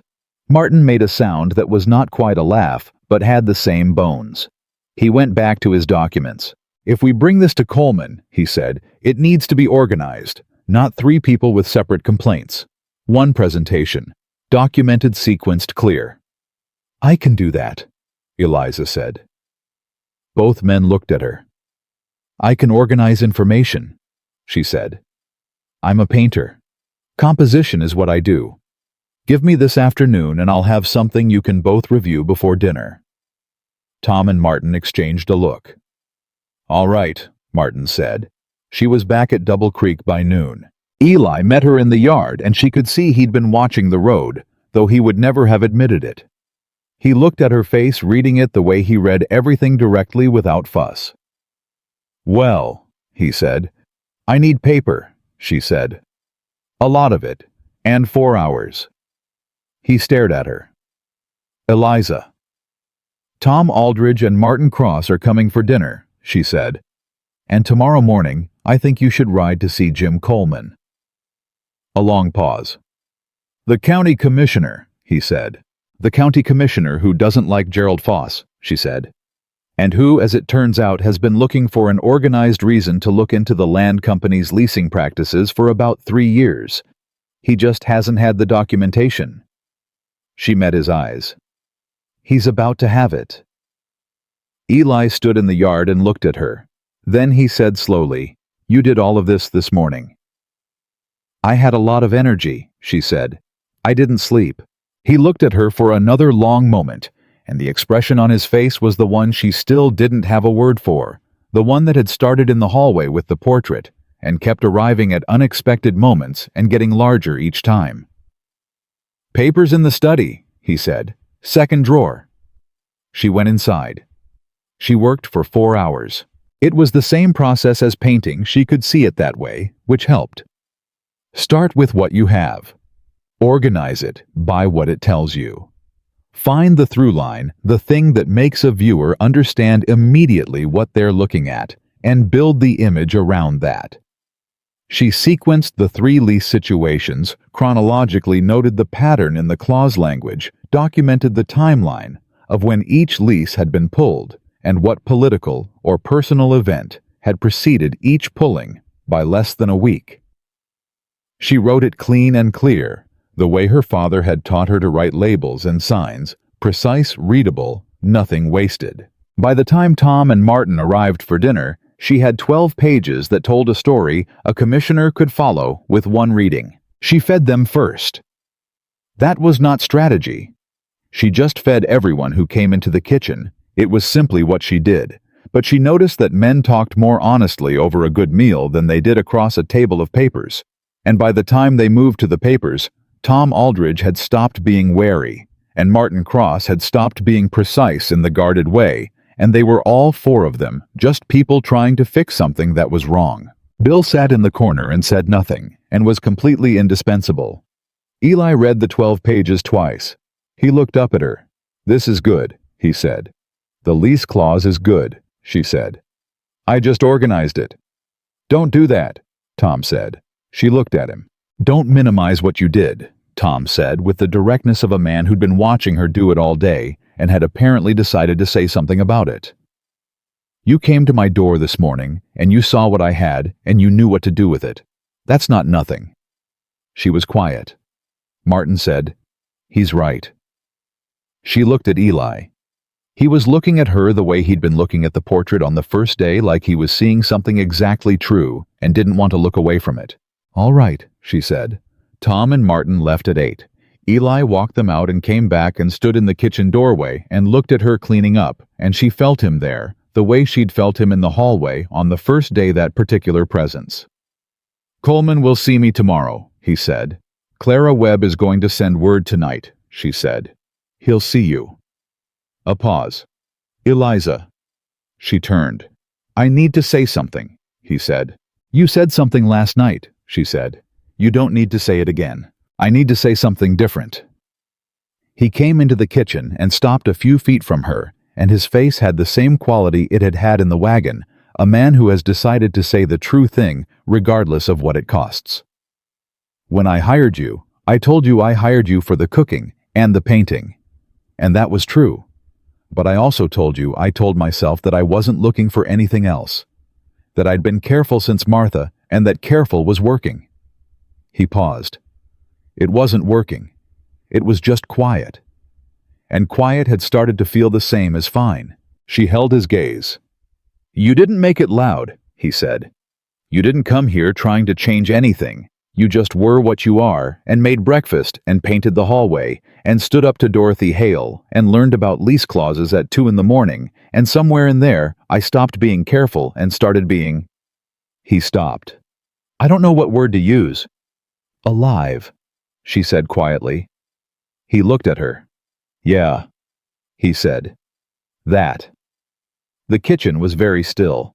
She thought about what she'd told him in the wagon about leaving before you were asked to go, about seeing it coming, about the decision she'd made long ago, to stop wanting things she couldn't have. She thought about how that decision had served her, which was reasonably well, and what it would cost her if she held on to it now. "I'm not Martha," she said. "No," he said immediately. "You're not. I'm not asking you to be. I'm not—" I don't fit what people expected you to. Eliza. His voice was patient and certain. I stopped caring what people expected me to want about 15 seconds after I met you. She looked at him. That's not true, she said. You've been careful. I've been scared, he said. That's different. The distinction landed somewhere real in her chest. She took a breath. I'm scared too, she said. I want you to know that. I'm not. She started again. I don't have a lot of experience with this going right. Any of it. Being somewhere. Being wanted somewhere. She held his gaze. I'm not good at trusting that yet. I know that, he said. It might take a while. I know that too. You have a ranch to run and a lease dispute and a county commissioner to talk to tomorrow morning. Eliza. He said her name the way he said things when he was done letting them be complicated. I'm not asking you to figure it all out tonight. I'm telling you where I stand. You can take as long as you need. He paused. I'm not going anywhere. She looked at him for a long time. Then she crossed the kitchen floor, and she stood directly in front of him, closer than she'd stood before, and she looked up at his face with the same honest eyes she brought to everything she painted. No flinching. See what's there? What was there was a man telling the truth. She reached up and put her hand against his jaw briefly, the way you'd touch something to confirm it was real, and felt him go absolutely still. Then she stepped back. Get some sleep, she said. You've got a long ride tomorrow. He exhaled. Yes, ma'am, he said with the ghost of something in his voice that was almost a laugh. She turned back to the counter. Eli, she said without turning around. Yes. I'm not going anywhere either. She heard him stand there for a moment. Then she heard him go. She stood at the counter with her hands flat on the surface and thought about courage, which apparently came in more shapes than she'd accounted for, and wasn't always loud, and sometimes looked like just saying a true thing in a kitchen at night and letting it stand there without taking it back. The next morning, Eli rode to see Jim Coleman. She cooked breakfast for the hands and sent him off with a packed meal for the road, and she stood in the yard and watched him ride out and told herself she wasn't watching, and Pete appeared beside her and looked at the road without comment. He's going to be fine, Pete said eventually. I know that, she said. You've got flour on your face. She went back inside. She painted for 2 hours while he was gone, which was not displacement, or not entirely. She'd been thinking about the piece for the main room for a week, and the composition had finally arranged itself, and she needed to start it before it dissolved. She worked fast, and with concentration, and didn't think about Eli mostly, and by the time she heard the horse in the yard, she had the bones of something she was genuinely pleased with. She heard him come in. She heard him stop in the hallway by the portrait. Then he came into the main room and stopped again when he saw what she was working on. She turned. His face told her before he said a word. Coleman's opening an inquiry, he said, into the land company's leasing practices. He's asking Aldridge and Cross to submit their documentation formally. He paused. He's also suspending the lease revocation pending the inquiry outcome. She set down the brush. Suspended, she said. Not reversed, not yet, but suspended. He looked at her. He said Coleman said that the organization of the materials was unusually clear. He said it was some of the clearest documentation of a pattern of conduct he'd seen in 20 years of county work. Another pause. I told him the documentation was organized by the woman at my ranch. She was very still. What did he say to that? She asked. He said he'd like to meet you. A beat. Huh, she said. The corner of Eli's mouth moved. That was my reaction too, he said. She turned back to the painting and picked up the brush because she needed something to do with her hands. So it's not over, she said. No, it's not over. Foss has lawyers and he'll fight it. It could take months. He came further into the room and stopped behind her looking at what she was painting. But the inquiry creates pressure. It brings attention. Foss doesn't like attention. It's why he operates the way he does through cousins and connections, not out in the open. He paused. Pressure changes things. She kept painting. You went and did the thing you went to do, she said. Whatever happens next, you went and did it. We went and did it, he said. Don't. She didn't pretend not to know what he meant. All right, she said. We. He stood behind her while she painted, not touching, not crowding, just present the way he was present when he trusted something enough to be near it without needing to hold it.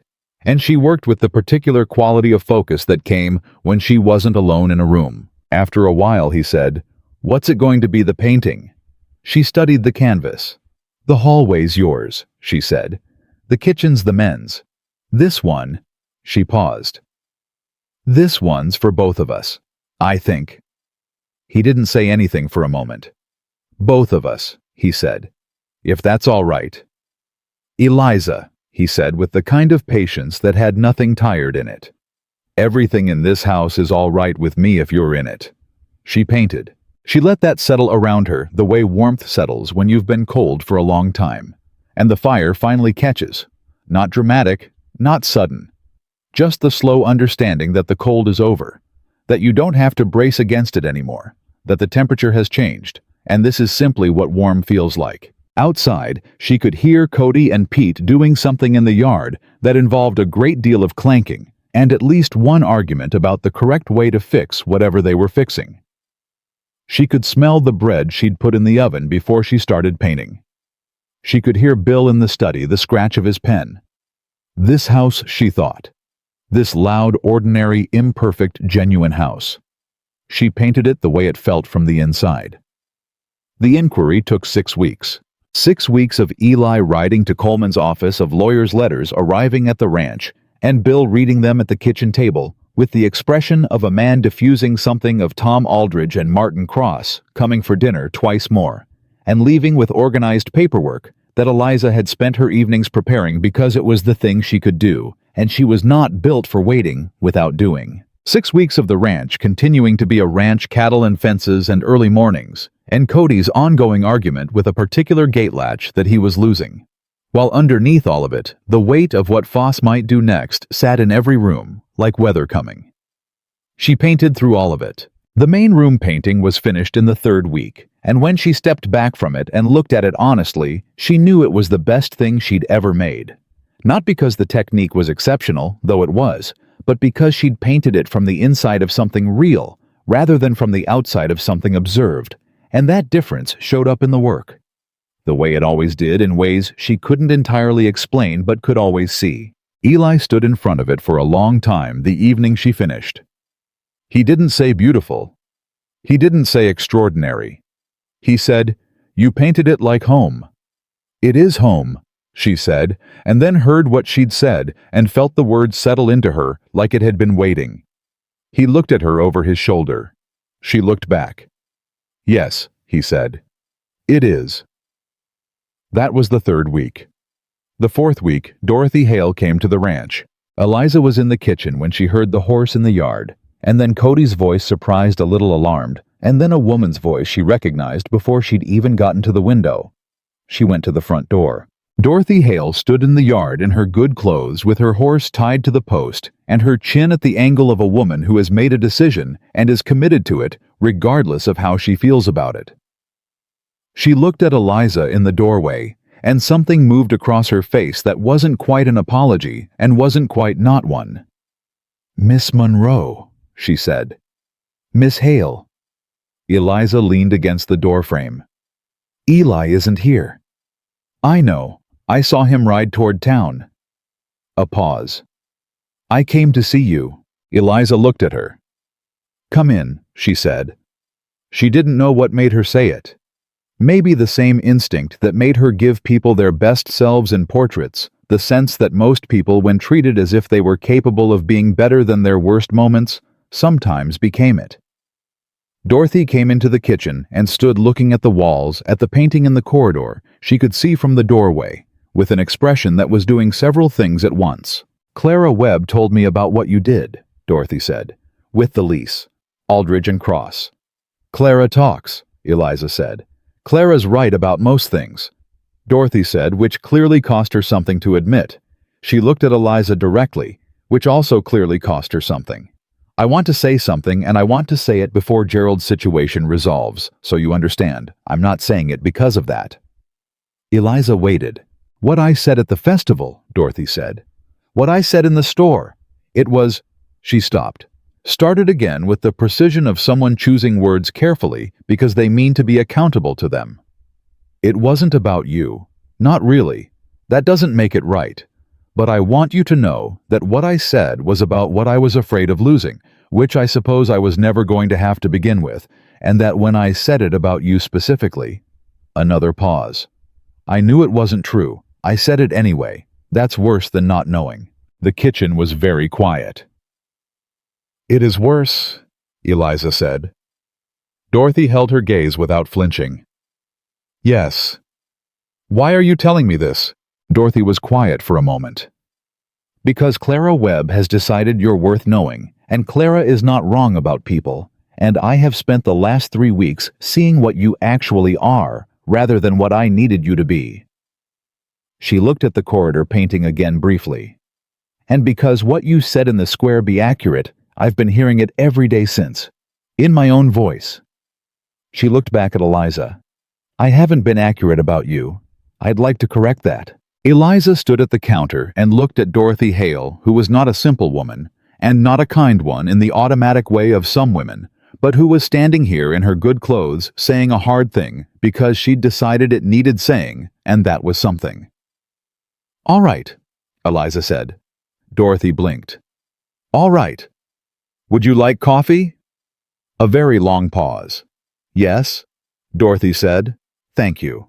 They sat at the kitchen table and drank coffee, and it was not comfortable and it was not warm, but it was real, which was more than it had been. And when Dorothy left 40 minutes later, she paused in the doorway and looked at the hallway portrait. Price's portrait, the one that had started all of it for a long moment.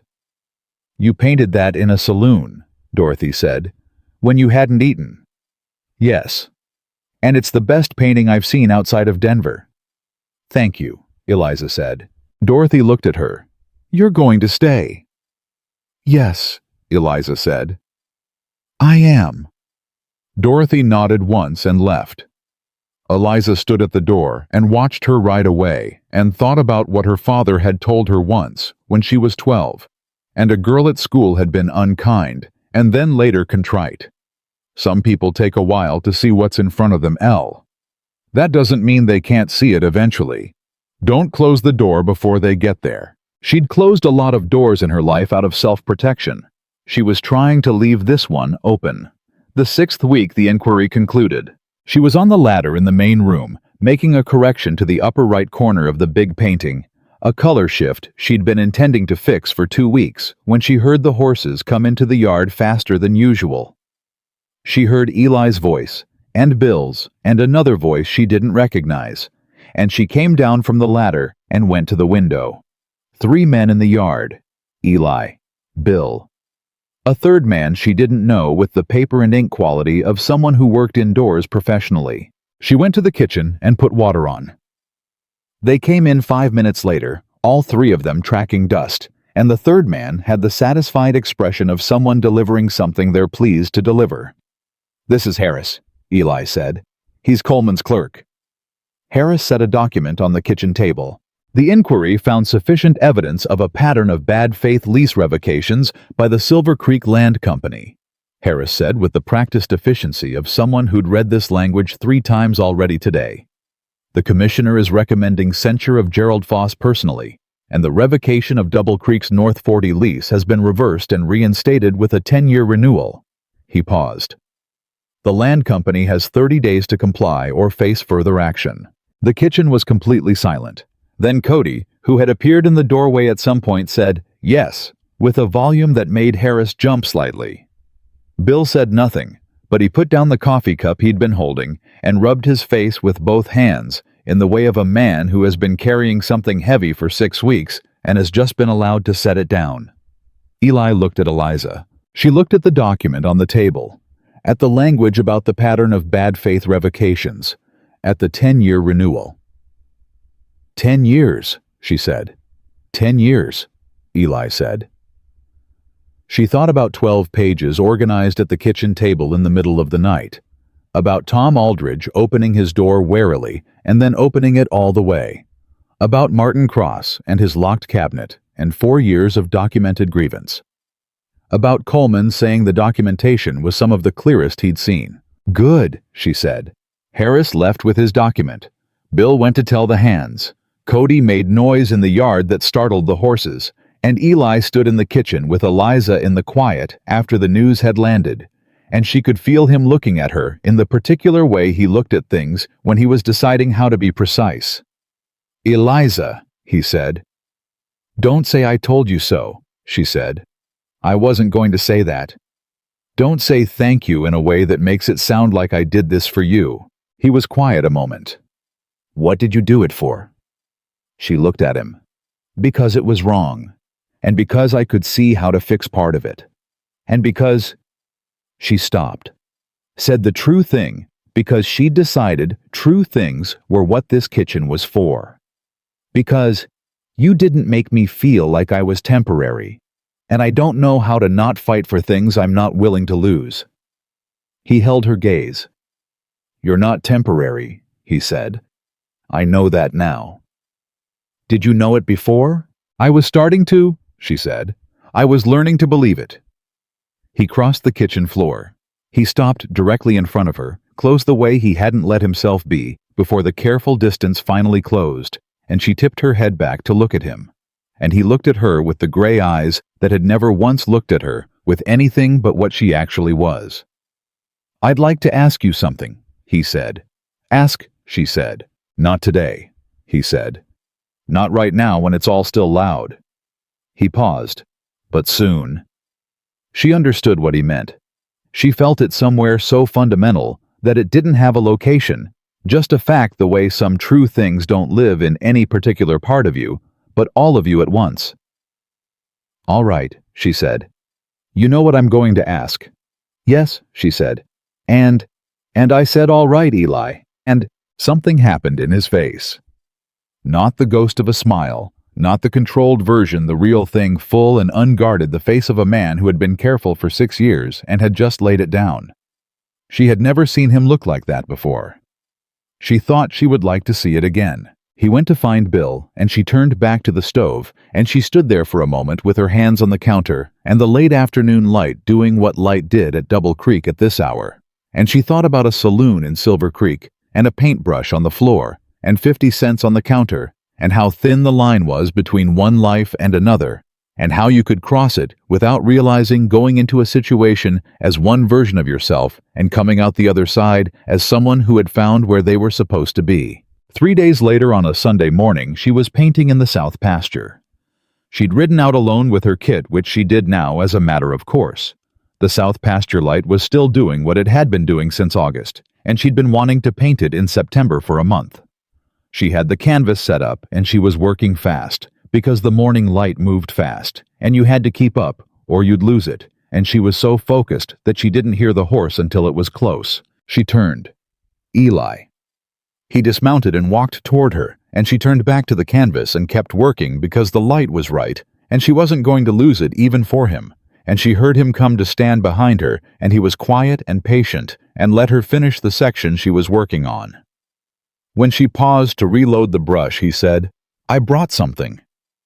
She turned. He was holding a small box, plain wood, no decoration. She looked at it, looked at him. "You said soon," she said. "It's been 3 days." "That's soon."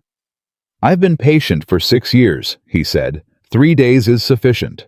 She almost laughed. She controlled it because she wanted to hear what he said next. He opened the box.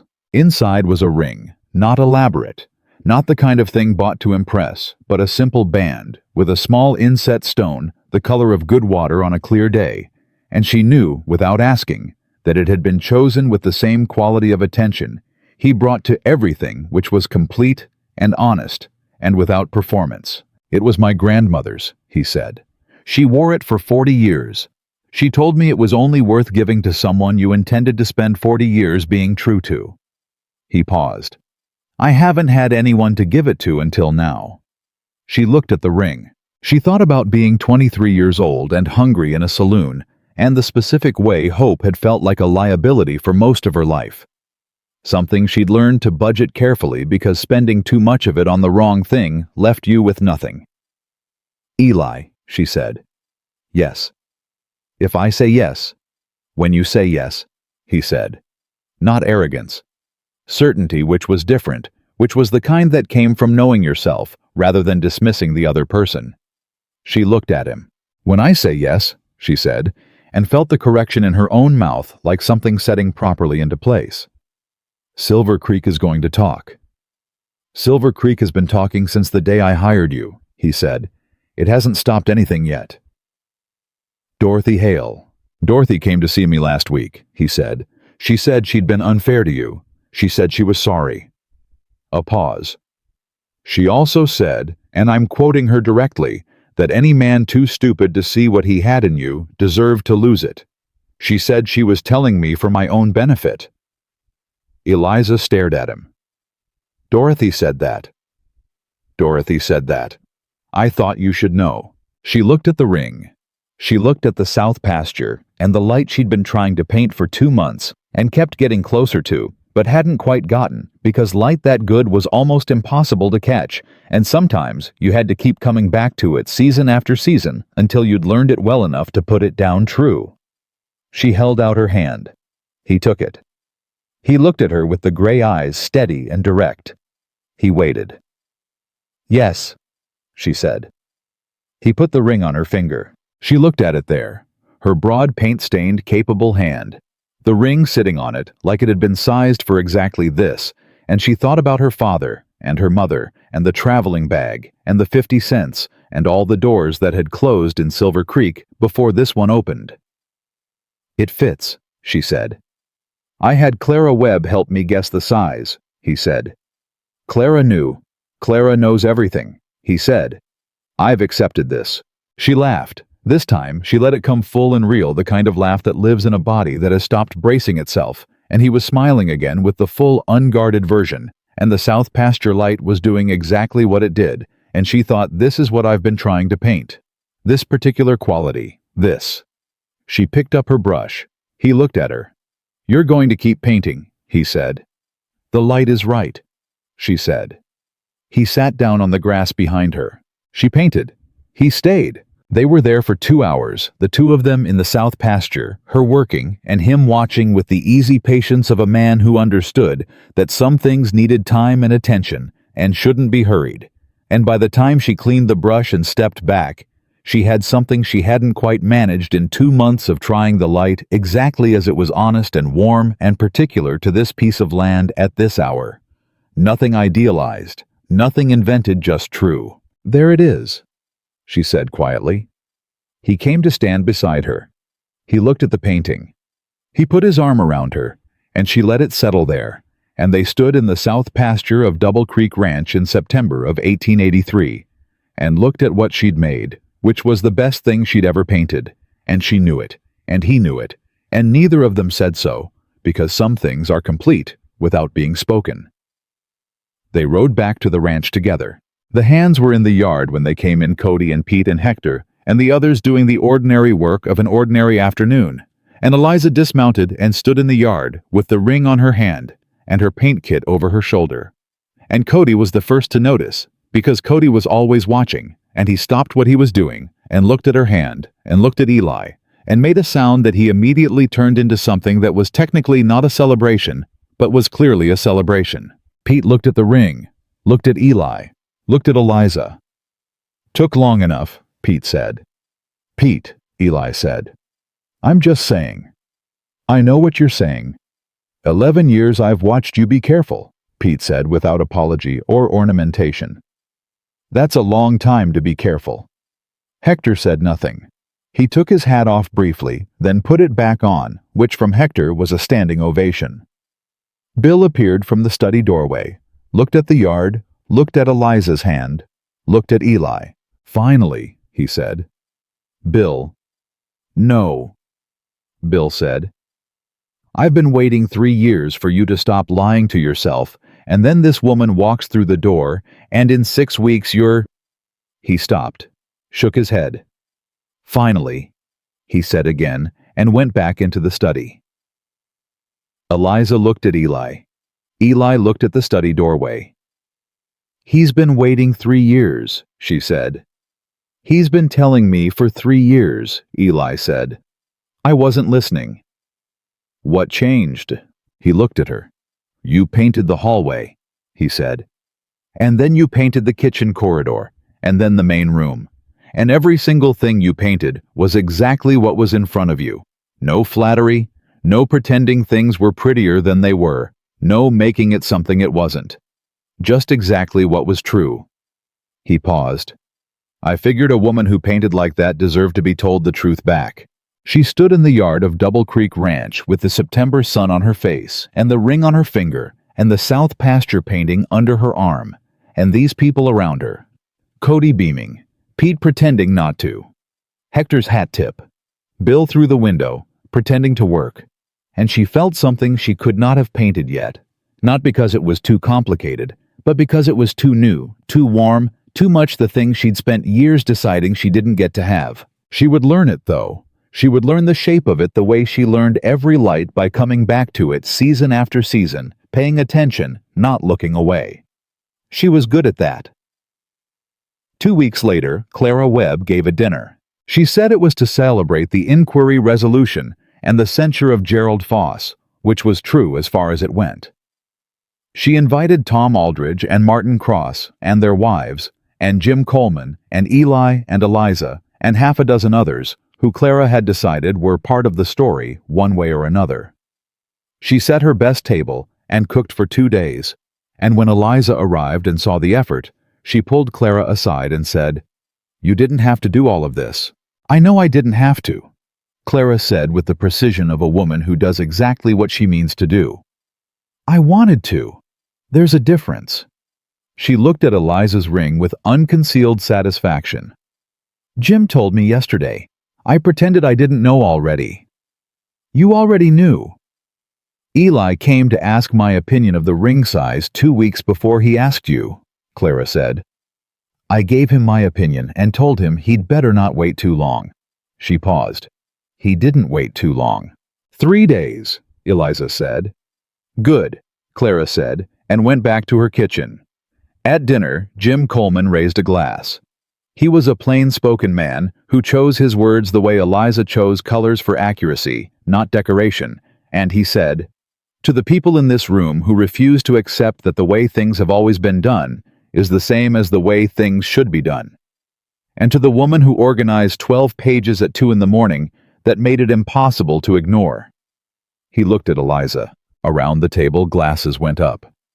She looked at them, these people who 4 months ago had been a town that wouldn't feed her and were now a table looking at her like she was someone, and she felt the complicated texture of it, which was not simple triumph and not simple forgiveness, but something more human and more true than either. She raised her glass. "To fresh eyes," she said, "and people who let you use them." Tom Aldridge laughed. Martin Cross smiled his small, precise smile. Clara looked satisfied in the particular way of a woman who has made something happen and is not going to take credit for it, because the taking of credit is not the point. Eli's hand found hers under the table. She held it. On the ride home late, the stars out in the extravagant way they were out in that country in September, she sat beside him in the wagon and felt the particular quality of a life that was hers, not borrowed, not temporary, not something she was passing through. "Are you happy?" he asked. It was the simplest question he had ever asked her. She thought about the saloon, the paintbrush on the floor, the 50 cents, the hunger and the looking, and the 3 days of not mattering to a single person in Silver Creek. She thought about the portrait on the wall of the hallway, hanging where anyone who came home would see it first. "Yes," she said. He didn't say anything else. He didn't need to. The wagon moved through the dark, and the stars did what stars did, and Double Creek came toward them with its lights on, and Eliza Monroe thought about the painting on the wall of the main room, the one she'd made from the inside of something real, and knew that it was only the beginning of what she was going to make here. There would be more. There was so much more to paint. The life she had found in the place she had least expected to find it, among plain-spoken people, and hard land and honest work, and a man who had looked at a portrait in a saloon and seen exactly what it was that life was going to take years to get down true. She was looking forward to every single morning of it. Because the woman Silver Creek had called the last choice, had learned in 6 weeks, and one south pasture, and a kitchen full of men who needed feeding, what she had always known in the deepest part of herself, and never quite been able to prove, she had always been someone's first. She had simply been waiting for the person who could see it. And in the end, all it took was a portrait, and a wall, and a man who knew exactly where to hang it.